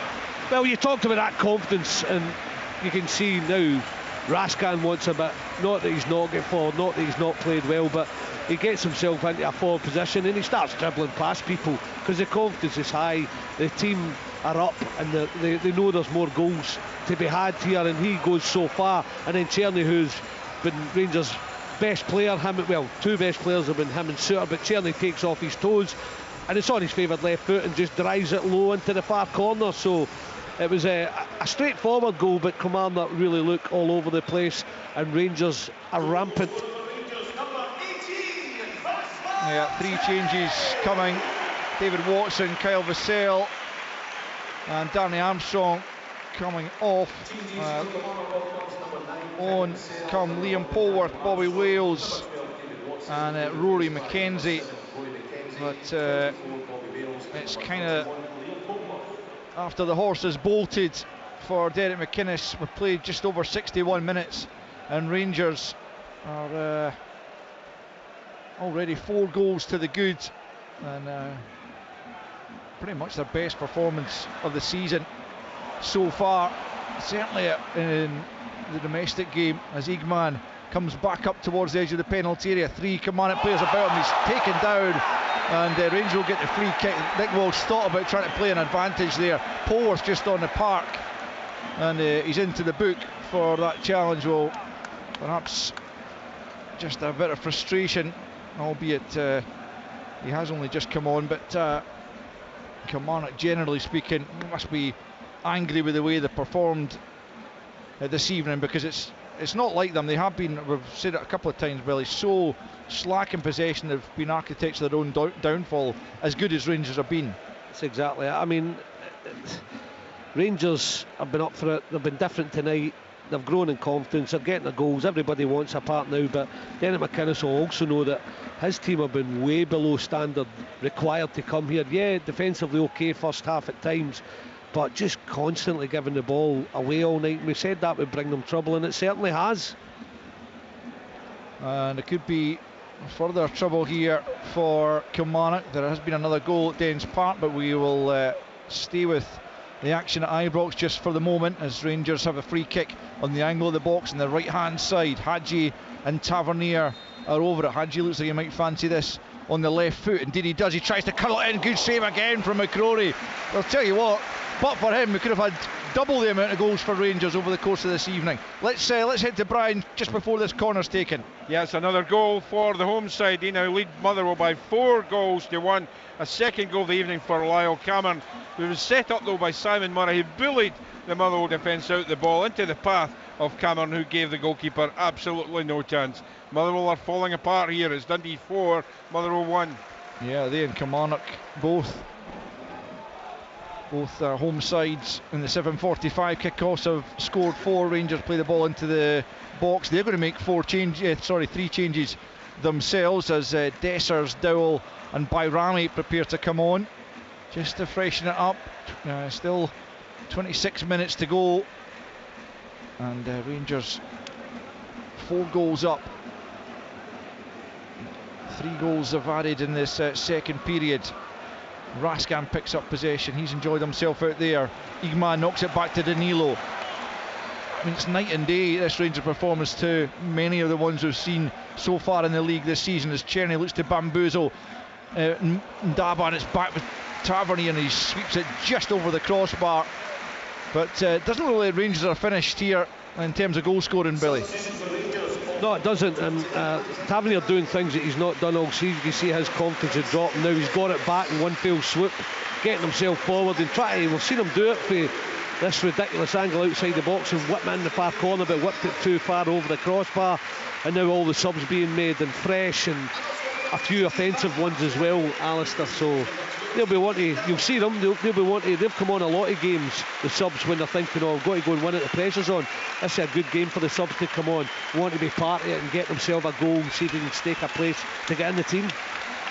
Yep, so the 3 changes are Cyril Dessers, Nadim Bayrami and Kieran Dowell coming on for Danilo, Igman and Czerny, all of whom have notched this evening, and terrific performances from all 3. So Dessers going in up front. Bayrami looks like he's going to play in the 10, with Hadji staying out to the left hand side and Dowell on the right of that 3 in behind the striker. So 25 minutes still to play. Rangers leading by 4-0. You're listening to Sports Sound on BBC Radio Scotland. 4-1 Dundee at Dens Park. Despite Brian saying that Motherwell were the better team in the first half, they clearly have fallen right off the boil in the second period, with Dundee, you would imagine, improving. Rangers have pretty much from the first whistle here been the better side, and you couldn't really argue they don't deserve to be 4 goals up. And Aberdeen 0, Celtic 0. I think probably the second half will have started by now. We'll keep you up to date with any major events in that one in the second half, and of course there'll be, you can follow commentary of that now if you like, or indeed you'll get it at the end of this game, the closing period. Here's Diamondi back to Tavernier, now Suter plays it square to Balogun, just inside the Kilmarnock half, out to the left hand side for Jefty. Jefty up against Burrows, just outside the penalty area now. Jefty leaves it to Bayrami. Bayrami out to the left for Yanis Hadji. Bayrami once more takes up a position on the left hand side on the touchline, back to Hadji once more. Raskan, Philippe Clement will want his Rangers side to keep the foot to the floor here, press and look for more goals, as Dessers turns and goes to ground under the challenge from Dees. Nothing given on the edge of the box. Rangers have the ball back as Suter sweeps out for Jefty. Nice first time ball to the Brazilian. Inside he comes again, driving to the edge of the penalty area, knocks it back for Diamondi. plays it to Tavernier, about 30 yards from goal. Tavernier comes back infield, then turns it back the way to Suter, into Dowell, who's just drifted infield now. Rangers rotating as Diamonde plays it back to Suter once more, about 10 yards inside Kilmarnock half. Here's Suter again. Right hand side is Dowell. Kilmarnock trying to keep Rangers well away from their goal, determined not to lose any further goals in this evening. But they've got a quarter of the game to try and keep them out, and Rangers look in the mood as Diamonde has it and plays it square to Suter on the halfway line. Suter again clips out to the left hand side looking for Jefty. Jefty just nods it down for Hadji. Midway inside the Kilmarnock half, by Rami onto Jefty. Wonderful football again from Rangers. Jefty into the area. There's Dessers! It's number 5. No, the offside flag is up to deny Rangers what would have been an absolutely marvellous team goal. And Dessers can't believe it as he turned it into the net. He's a man who needs a goal, but it looks like it must have been Jefty who's been signalled as offside. But what a goal that would have been, Billy. The build-up and the retention of the ball, and then the passing, and then the one to release Jefty down the left-hand side, and then it was a great cross, wasn't it? A striker's dream just to bundle it into the net, but Jefty must have just strayed offside. They're having a check, Al, but the flag was up pretty early. Yeah, I mean, I have to say my instinct wasn't necessarily that Jefty was offside, but I've been known to be wrong in the past, Billy. Just a few times. A few hundred. You've been good tonight, I'll give you that. I'll give you that, my friend. Well, Robbie McCrory preparing to take the free kick if the on-field decision of offside is confirmed, and it will remain at 4-0 unless VAR spots something different from what the near side assistant Dougie Potter did. He had his flag up, as Billy said, pretty quickly, but it was a wonderful flowing move, and again it's all a result of this increased confidence in the Rangers side. The goals have flowed as the confidence has increased and the play has got sharper, and it's a goal. It is a goal, and it's a wonderful one for Cyril Dessers, Rangers top scorer this season with 11 goals, and now the celebrations can properly begin, and Rangers go 5 goals to the good. It's Rangers 5, Kilmarnock 0.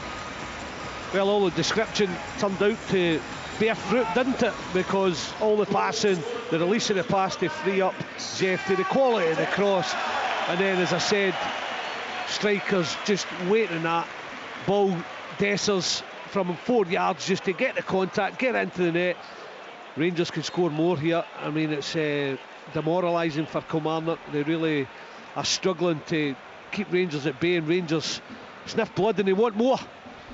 Yep, they sure do. That's, as I say, Cyril Dessers' 11th of the season. All 5 of his league goals have come here at Ibrox, and that one was the culmination of a really fantastic goal. Check that out, and the rest of this evening's action on Sports Scene tonight. And well, Rangers fans for once will quite enjoy tuning into Sports Scene, I would imagine, for the highlights of this one. 0-0 it remains at Pittodrie. At 4-1 Dundee are leading against Motherwell as Kilmarnock try to manufacture something down the left hand side. They have been poor this evening, you would have to say, on the whole. Still in it at half time despite that, but in this second half Rangers have simply blown them away. They've got a throw in on this near side to be taken by Ndaba. Even that doesn't come off as Brad Lyons was shot with a pass back to him. Derek McInnes, I don't think will be a happy man when Jane speaks to him post-match. She has my best wishes for that one. Here's Dees, left hand side, plays it forward, straight to Suter though. Now it's down with Raskan. Raskan looks up, Hadji makes a run. Hadji and Bayrami were also involved in that move that led to Jefty getting released down the left hand side, and he flashed the ball in, and he's going to try and do similar again. Here he is looking to find Bayrami, but across goes Mayo to cut out the danger on that occasion.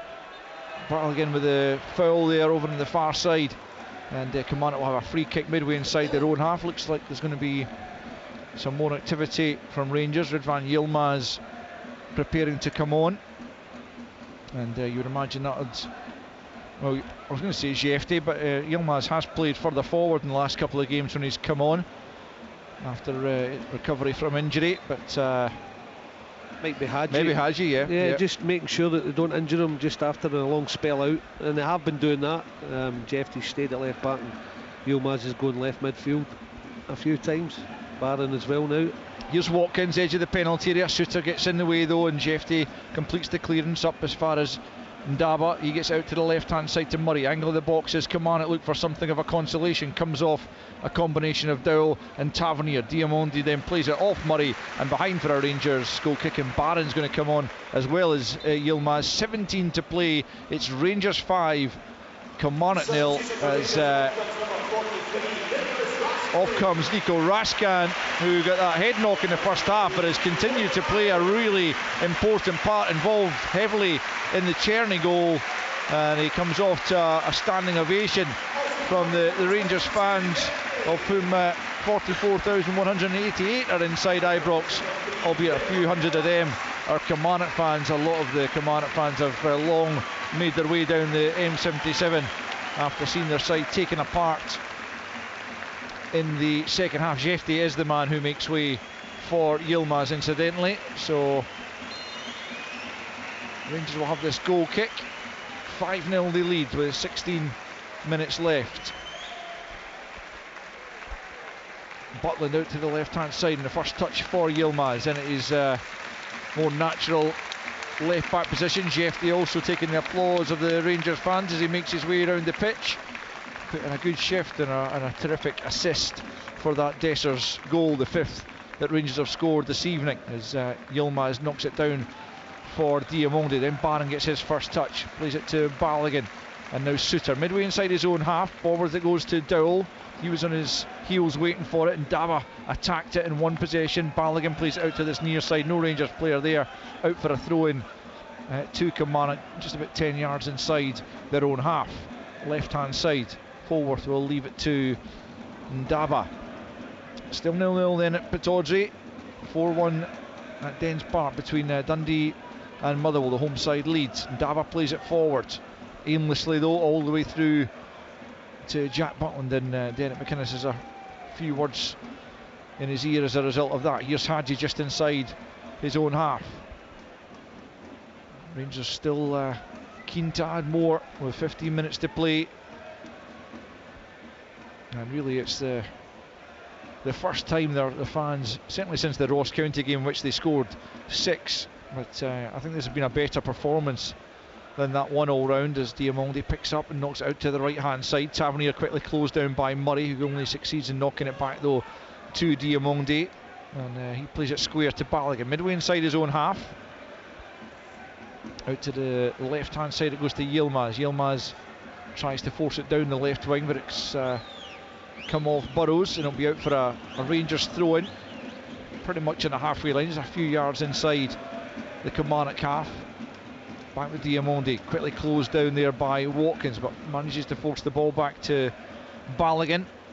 He and Suter have had a pretty quiet second half at the heart of the Rangers defence, and Diamondi plays out to the right hand side. I got a message in my ear there from a producer, but I must admit, yeah, it's just to say that we could cross to Pittodrie shortly, which we will do. But here's Tavernier right hand side, cuts it back. That's another goal for Rangers, and it's another goal for Cyril Dessers, who sweeps it home. It's a double for the substitute. Beautifully picked out by Tavernier, who got almost to the byline down the right hand side, lifted his head, picked out Dessers, who first time knocks it past McCrory. It's incredible stuff from Rangers tonight. It's Rangers 6, Kilmarnock 0. And let's cross to Pittodrie and hear from Tyrone Smith. How's things going up there? Yeah, 65 minutes gone here at Pittodrie. It's still Aberdeen 0, Celtic 0. A game it very much is on a knife edge. The second half, I have to say, it's been a bit more productive in terms of goalmouth action than the first. Kyogo, he had a shot which went over the bar, and Nicholas Kuhn, he had a shot which curled just over as well. At the other end, Civic Nielsen, he's just seen a shot easily gathered by Schmeichel. Both sides are playing a bit better football now. They've both gone to the bench in the bid to search out what could be the winner in this match, but it's 65 minutes gone here at Pittodrie and it's 0-0. Once again, Tyrone. Well, couldn't be any more different here at Ibrox. 6 goals we've seen, and all of them have come for the home side. And it's very rare that you see a Derek McInnes side dismantled in the way Rangers have tonight, Billy. Yeah, but the confidence, Kilmarnock are at their worst, but the confidence is there for Rangers. Things that haven't been happening all season. Tavernier, back to his old self, just bombing forward all night since his goal, getting forward. He's had shots, he's got forward in that position again tonight for the 6th goal, where Kilmarnock have gone to a back 3 now, back 5 if you want to call it, but that means your full-backs start getting forward again, and Tavernier certainly takes up that role. Can he show quality? Yeah, he does. Just flashes the ball across, and Dessers, things he's not been doing all season. A first time finish, instinctive, ball ends up in the net, and this is a hard night for Killie, a brilliant night for Rangers. It can turn, I'm not saying the season, but just the performance levels could turn just with the confidence, and they know now this is how they've got to go about their home games for the rest of the season. Not just home games. I mean, they need to follow this up at Ross County on Sunday, for instance. Absolutely, and you're right to point that out, Al, but I'm talking about when teams are coming here and making it stuffy and sitting in on them, how to break them down. Pick the right personnel that will create those little passes to cut them open, but also play at a pace and a tempo, and they've done all that tonight. Away from home, sometimes you get a little bit of space to play in, and I'm sure they will get that at County at times, because County will try and win their home games. Yeah, fair point. I was just going to ask you about, in terms of the Tavernier situation, would you say that Philippe Clement has actually managed that quite well? He's taken him out of the team, maybe partly because Sterling's injured, but he's put him back in. But Tavernier looks to, certainly this evening, like the rest of the team, has refound something of his old self. It's one you would have to be careful with. You could see the body language of Tavernier as time and time again he was on the bench or been taken off. He was starting to look despondent, but you have to say the right things to him. He's club captain, and it looks as if he has, and then he's popped him back to the team at the right time. Maybe it's because of the injury, it doesn't matter. You're back in the team, go and grab your place, and he's certainly done that tonight. But it's the one that Clement, whether it's the right thing or not, he's had to be careful with it. Here's Tavernier nudging the ball back to Suter. 6-0 Rangers lead as we approach the 80th minute. 4-1 Dundee against Motherwell. And goalless between the top two at Pittodrie. Aberdeen 0, Celtic 0. Remember, that was an 8 o'clock kick-off, so you'll get the closing stages of that one after this one's finished. 10 minutes plus stoppage time shouldn't be as much as the 7 minutes that were added on in the first half. Haven't been nearly as many stoppages in this second period, other than the substitutions. As the ball's back with Jack Butland. Out to his left-hand side to Balogun. Butland actually, over the course of the 80 minutes, Billy, you would have to say he hasn't been made to work even once. I've not written down anything, even the chance you talked about first half when they get in behind Suter, they never got a shot away, nothing. The right side of my page. Here they come, Dowell, right hand side, swings it to the back post. Barron's able to nod it down, it's swept away by Burrows before any other Rangers can pounce for what would be their biggest win of the season if they could get another one. And Balogun, under absolutely no pressure, plays it to Diamonde, and now Barron back in the centre circle. Suter to his left to Balogun, just inside his own half. Now Diamonde out to the left hand side for Yilmaz. Diamonde once more, back to Balogun. No pressure on the ball whatsoever from Kilmarnock, just trying to... Well, it's a bit late for damage limitation. I was thinking that at 3, damage limitation now at 6, so what do you do? Here's Hadji left hand side looking to create again. He has, I mean, clearly he had such a long time out of through injury, and then because of what seemed to be a contractual situation. Now that's resolved, he's getting back into the swing of things. Of course, he'd been playing for the B team in the interim, but to get back to first team match fitness is a different matter. But it looks like he's also getting closer to his old self, Billy. Yeah, and I thought, I'm going to be honest, I thought it was another one on his way out. It just didn't look as if Philippe Clement fancied him at all, and he had to resolve his contractual problem. He does that, and then he gets himself in the team, then gets sent off. But he's fought his way back into the team really well. Another thing I would add in that, Philip Clement has played him left tonight. Nobody expected that. Nobody expected it. It's kind of flummoxed Derek McInnes a little bit. Didn't expect him to play there, and had to adjust a couple of times to try and get a grip of the game. But nothing's paid off for Kilmarnock tonight. But going back to Hadji, he's more than played his part, and he started it by just give me the ball, give me the throw and wanting on it, and then producing a bit of quality and magic to get them the opening goal and get them the breakthrough that's led to the confidence. Here's Tavernier getting on the end of Dowell's pass down that right flank. Back goes Murray, through the legs of Murray though.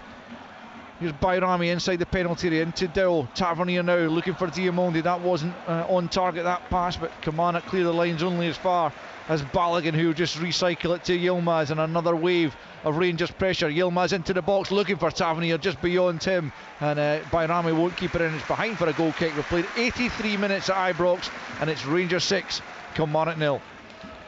Yeah, and you said the clearance, it was, I'm sure it was it Roddy McKenzie, it was trying to pass it to Watkins, and right, we've talked about Rangers all night, and quite rightly so. Been up for it, got the goals, got the confidence, showed quality, and they're really enjoying the game. But Kilmarnock, for the first minute to now, what is it, 84th minute, just keep giving the ball away. I mean, it was Manny Mackenzie's experience, gets to the edge of the box, no pressure on him. He tried to side foot it to Watkins and just blundered it over his head, and Rangers come again. Murray looking to get that on to Wales, who'll give chase. Made a really good impact coming off the bench up at Dundee, getting the late equaliser, but well, this wasn't the ideal game to come into, as Diamondi wins possession and then plays it out to the left hand side for Yilmaz, just about 15 yards inside his own half, but crossing the halfway line now, just nudges it on to Hadji plays him back in on the left hand side. Yilmaz cuts it back, comes off the heel of a Kilmarnock defender, Burrows on that occasion, and safely into the arms of Robbie McCrory, who's had he's actually had a good night, Robbie McCrory. That's almost bizarre to say that for a goalkeeper who's lost 6 goals. I don't think you could fault him at any of the half dozen that have gone beyond him, and he's made, I would say, 3 or 4 really good saves as well. You're on the money. Yeah, I can't agree more. I mean, he's had to make a couple of stunning saves as well, and all the goals, there's no chance any portion of blame can come to McCrory. He's done his part, but his other 10 teammates, or more than that now since the subs have been on, certainly haven't. They've not done themselves justice. They're better than this Kilmarnock, maybe because they're losing games. They've lost a bit of confidence. They're down third bottom in the league. You can just see they're missing something just now. They'll get it back at some point, but they have to get motoring, as the boys were speaking about at the start of the programme. Yeah, so they're just one above Hibs at the bottom of the table, and yeah, they do need to improve, certainly, as they've won themselves a corner, and will look to try and get some sort of consolation. Rangers will be very, very keen to keep a clean sheet, as well as the half dozen goals they've scored. But it's a corner kick to Kilmarnock over on the right hand side. 4 minutes and a bit plus added on time left to play, as Fraser Murray goes out just in front of the hardy Kilmarnock supporters who've stayed to back their team to the last, despite the scoreline being heavily against them. Here's Murray then, right footed from the right hand side, and it comes to the near post. Commanding header from Leon Balogun to get it well out back to that right hand side as Kilmarnock come forward. Polworth will go and take the throw in here midway inside the Rangers half now. On the right is Kilmarnock advance, where he's eventually going to just leave that to a teammate. No great rush for Kilmarnock, I don't suppose, as Polworth picks up possession once more. Out to the right hand side it goes. Kilmarnock still looking to try and force something of a save from Jack Butland, or even better, find a goal. Another throw in to Kelly over on the right hand side. Back to Polworth again. Plays it forward for Wales. Wales almost at the byline. It's a good cross and it's over Suter, and it's through the legs of Murray at the back post. He just couldn't get the shot away. It was a half chance, you would have to say. Good work from Wales getting to the byline. A good ball in, but Murray just couldn't adjust his feet to get the shot off. Yeah, it was coming through bodies as well. It was really good from Bobby Wells, as you say, Al, out in that right hand side, just turned and hitting a lovely quality cross that hung above a few Rangers players, but Fraser Murray just couldn't get the flight of the ball and get anything on it to get it in the net. Still 6-0 then, Rangers lead with 2.5 minutes of the 90 left. Diamondi into the feet of Hadji. Good challenge though from Dees in the halfway line to win it back, and Wales has it just inside Rangers half. Moving forward now though, up to the edge of the penalty. A brilliantly timed challenge though from Leon Ballin. Just kept his eye on the ball, stuck out the right foot and nicked it off Bobby Wales. Now he's moving forward, the Nigerian looking to get in on the act, and he's been fouled in the process, and Rangers will have a free kick.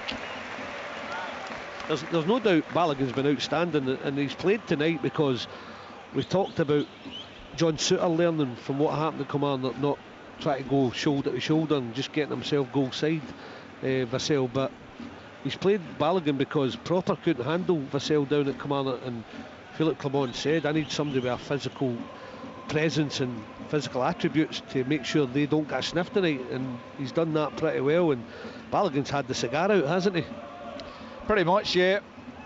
It's been a comfortable evening, but only because of the good work from those ahead of him, who have put 6 goals beyond the beleaguered Robin McCrory in the Kilmarnock goal. And Rangers just in these final moments taking the sting out of the game. Their hard work is well and truly done. As Diamondi plays out to the left hand side for Yilmaz. Yilmaz forward down the left for the 2 goals. Cyril Dessers off the bench to grab the last couple of goals. Now Tavernier in a central area, clips out to the left looking for Yilmaz, takes it on the chest, midway inside the Killie half, cuts in and goes back the way to Balogun. Now Barron just at the edge of the centre circle, plays it to his right to Souttar, into the final minute in the 90 by Rami, leaves it for Dowell into the feet of Dessers, who's back to goal, can't quite force it back into the path of Dowell, and McCrory clears as it's not back to him. Watkins doing well there, and so too the Wales, but there has been a goal at Pittodrie. Let's hear about it from Tyrone Smith. Yeah, 77 minutes gone here at Pittodrie, and it's Celtic that have made the breakthrough. It was a beautiful dinked ball over the top of the Aberdeen defence. Rio Hotati showed great composure. He just turned it onto his left foot and rolled it under Doom into the net to make it Aberdeen 0, Celtic 1. Well, you can hear the closing stages of that game, but as things stand, Rangers would be within 4 points of second place Aberdeen with a game in hand. But Aberdeen still have time, of course, to come back as they did at Celtic Park from 2 goals down to get a draw. 3 minutes of added on time we're into here as Yilmaz gets to the byline. Just runs away from him in the end, and it's lashed away by Lewis Mayo. Hasn't relished this return to Ibrox with his Kilmarnock side. Rangers thrown, taken by Yilmaz down to Barron, left hand side into Diamondi. Back with Souttar in the centre circle, just plays it out to the right hand side to Dowell. Dowell back in field to his captain James Tavernier, who got the scoring opened in the first half, 37 minutes in, and he's played a big part in this victory as well. Here's Hadji, right hand side of the penalty area. Bayrami's made a run ahead of him, he just slips but he still has the ball. Now back with Hadji, right hand side, back with Dowell once more, midway inside the Kilmarnock half. Little 1-2 with Diamondi, then he plays it into Yilmaz. Was he just caught there? Yes, he was, about 35 yards from goal, central area. Bobby Wales says it didn't touch him, ref, but Nick Walsh reckons he saw something, and so it will be a free kick to Rangers, and perhaps a chance to just put the cherry on the icing on the top of the cake that Rangers have crafted over the course of this evening. It's finished 4-1 at Dens Park. You'll hear a summation of that at the close of play, probably I would think at the end of the Aberdeen Celtic game, but certainly you can catch the highlights of it on Sportscene this evening as you can with this one. Can Rangers grab a 7th in stoppage time here? They have a free kick very central, maybe very slightly right of centre. James Tavernier certainly fancies this one, but Yanis Hadji and Kieran Dowell are in the area as well. A 4-man Kilmarnock wall just outside the penalty area tells you it's probably about 30 yards then from goal. Tavernier eyes it up, It is Tavernier straight into the wall, comes back to him, has another go at it. That's into the wall as well, and it's lashed clear. A minute of stoppage time left to play. Rangers leading by 6-0. And it's played square by Balogun to Suter, just inside his own half. Back with Balogun. The tempo's really gone out of the game, but Billy, it's been a fabulous performance from Rangers. Yeah, everything is the way it should be when teams like Kilmarnock and Dundee United even, and no disrespect to them, come to Ibrox. They should be, as Philip Clement said, try to put a strangle on them early doors to enjoy the game. Celtic have done it loads this season and last season, and they've got to try and find a way to try and match that, and this is a start, and you can see the confidence growing. But Kilmarnock have been so poor in the game and made it easier for them. I'm not going to say make it easy, made it easier for them, because this is the poorest I've seen Kilmarnock play for a long time.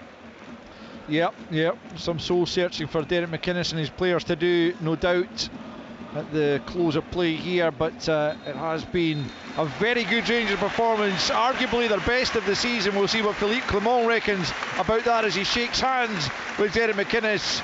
A despondent Derek McInnes, you would have to say, after his side were torn apart, particularly in the second half, by Rangers. Rangers were a goal up at half time, having dominated that half as well. Hadji finding Tavernier with a wonderful ball to the back post, and Tavernier finishing it off after a VAR check. That goal was allowed to stand. That was how it stood at half time. It perhaps could have been more, but some good goalkeeping by Robbie McCrory, and also some poor finishing meant it was just the solitary goal lead that Rangers had at half time. But into the second half, and they soon changed all of that. Danilo was denied by a great Robbie McCrory save on 53 minutes, but less than a minute later than that, he did have his goal, the Brazilian, as Hadji played it into him, and he poked it beyond McCrory to double Rangers' advantage. Less than 2 minutes after that, poor play from Kilmarnock in the midfield. They coughed up possession, and Hamza Igman took full advantage to strike the ball beautifully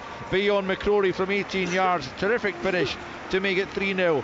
Just after the hour mark, it was 4 as Raskan dribbled his way into the box.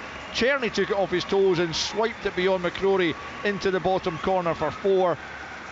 Midway inside the second half, Cyril Dessers had been introduced off the bench. A wonderful flowing move down the left-hand side involving Bayrami Hadji, and then ultimately Jefte, who got the ball in from the left-hand side, knocked into the net first time by Cyril Dessers. Initially signalled to be offside by the near side assistant Dougie Potter, but after a VAR check, the goal was allowed to stand, and Dessers had his goal, and he soon had his second, as Tavernier got down the right hand side this time and got the head up and picked him out inside the penalty area, and a wonderful first time finish from Dessers made it 6-0. That was an end to the scoring. It was a terrific performance all round from Rangers this evening, and certainly they're the best for some time domestically that the fans who turned up to see it have witnessed. And so it finishes at Ibrox, Rangers 6, Kilmarnock 0. And of course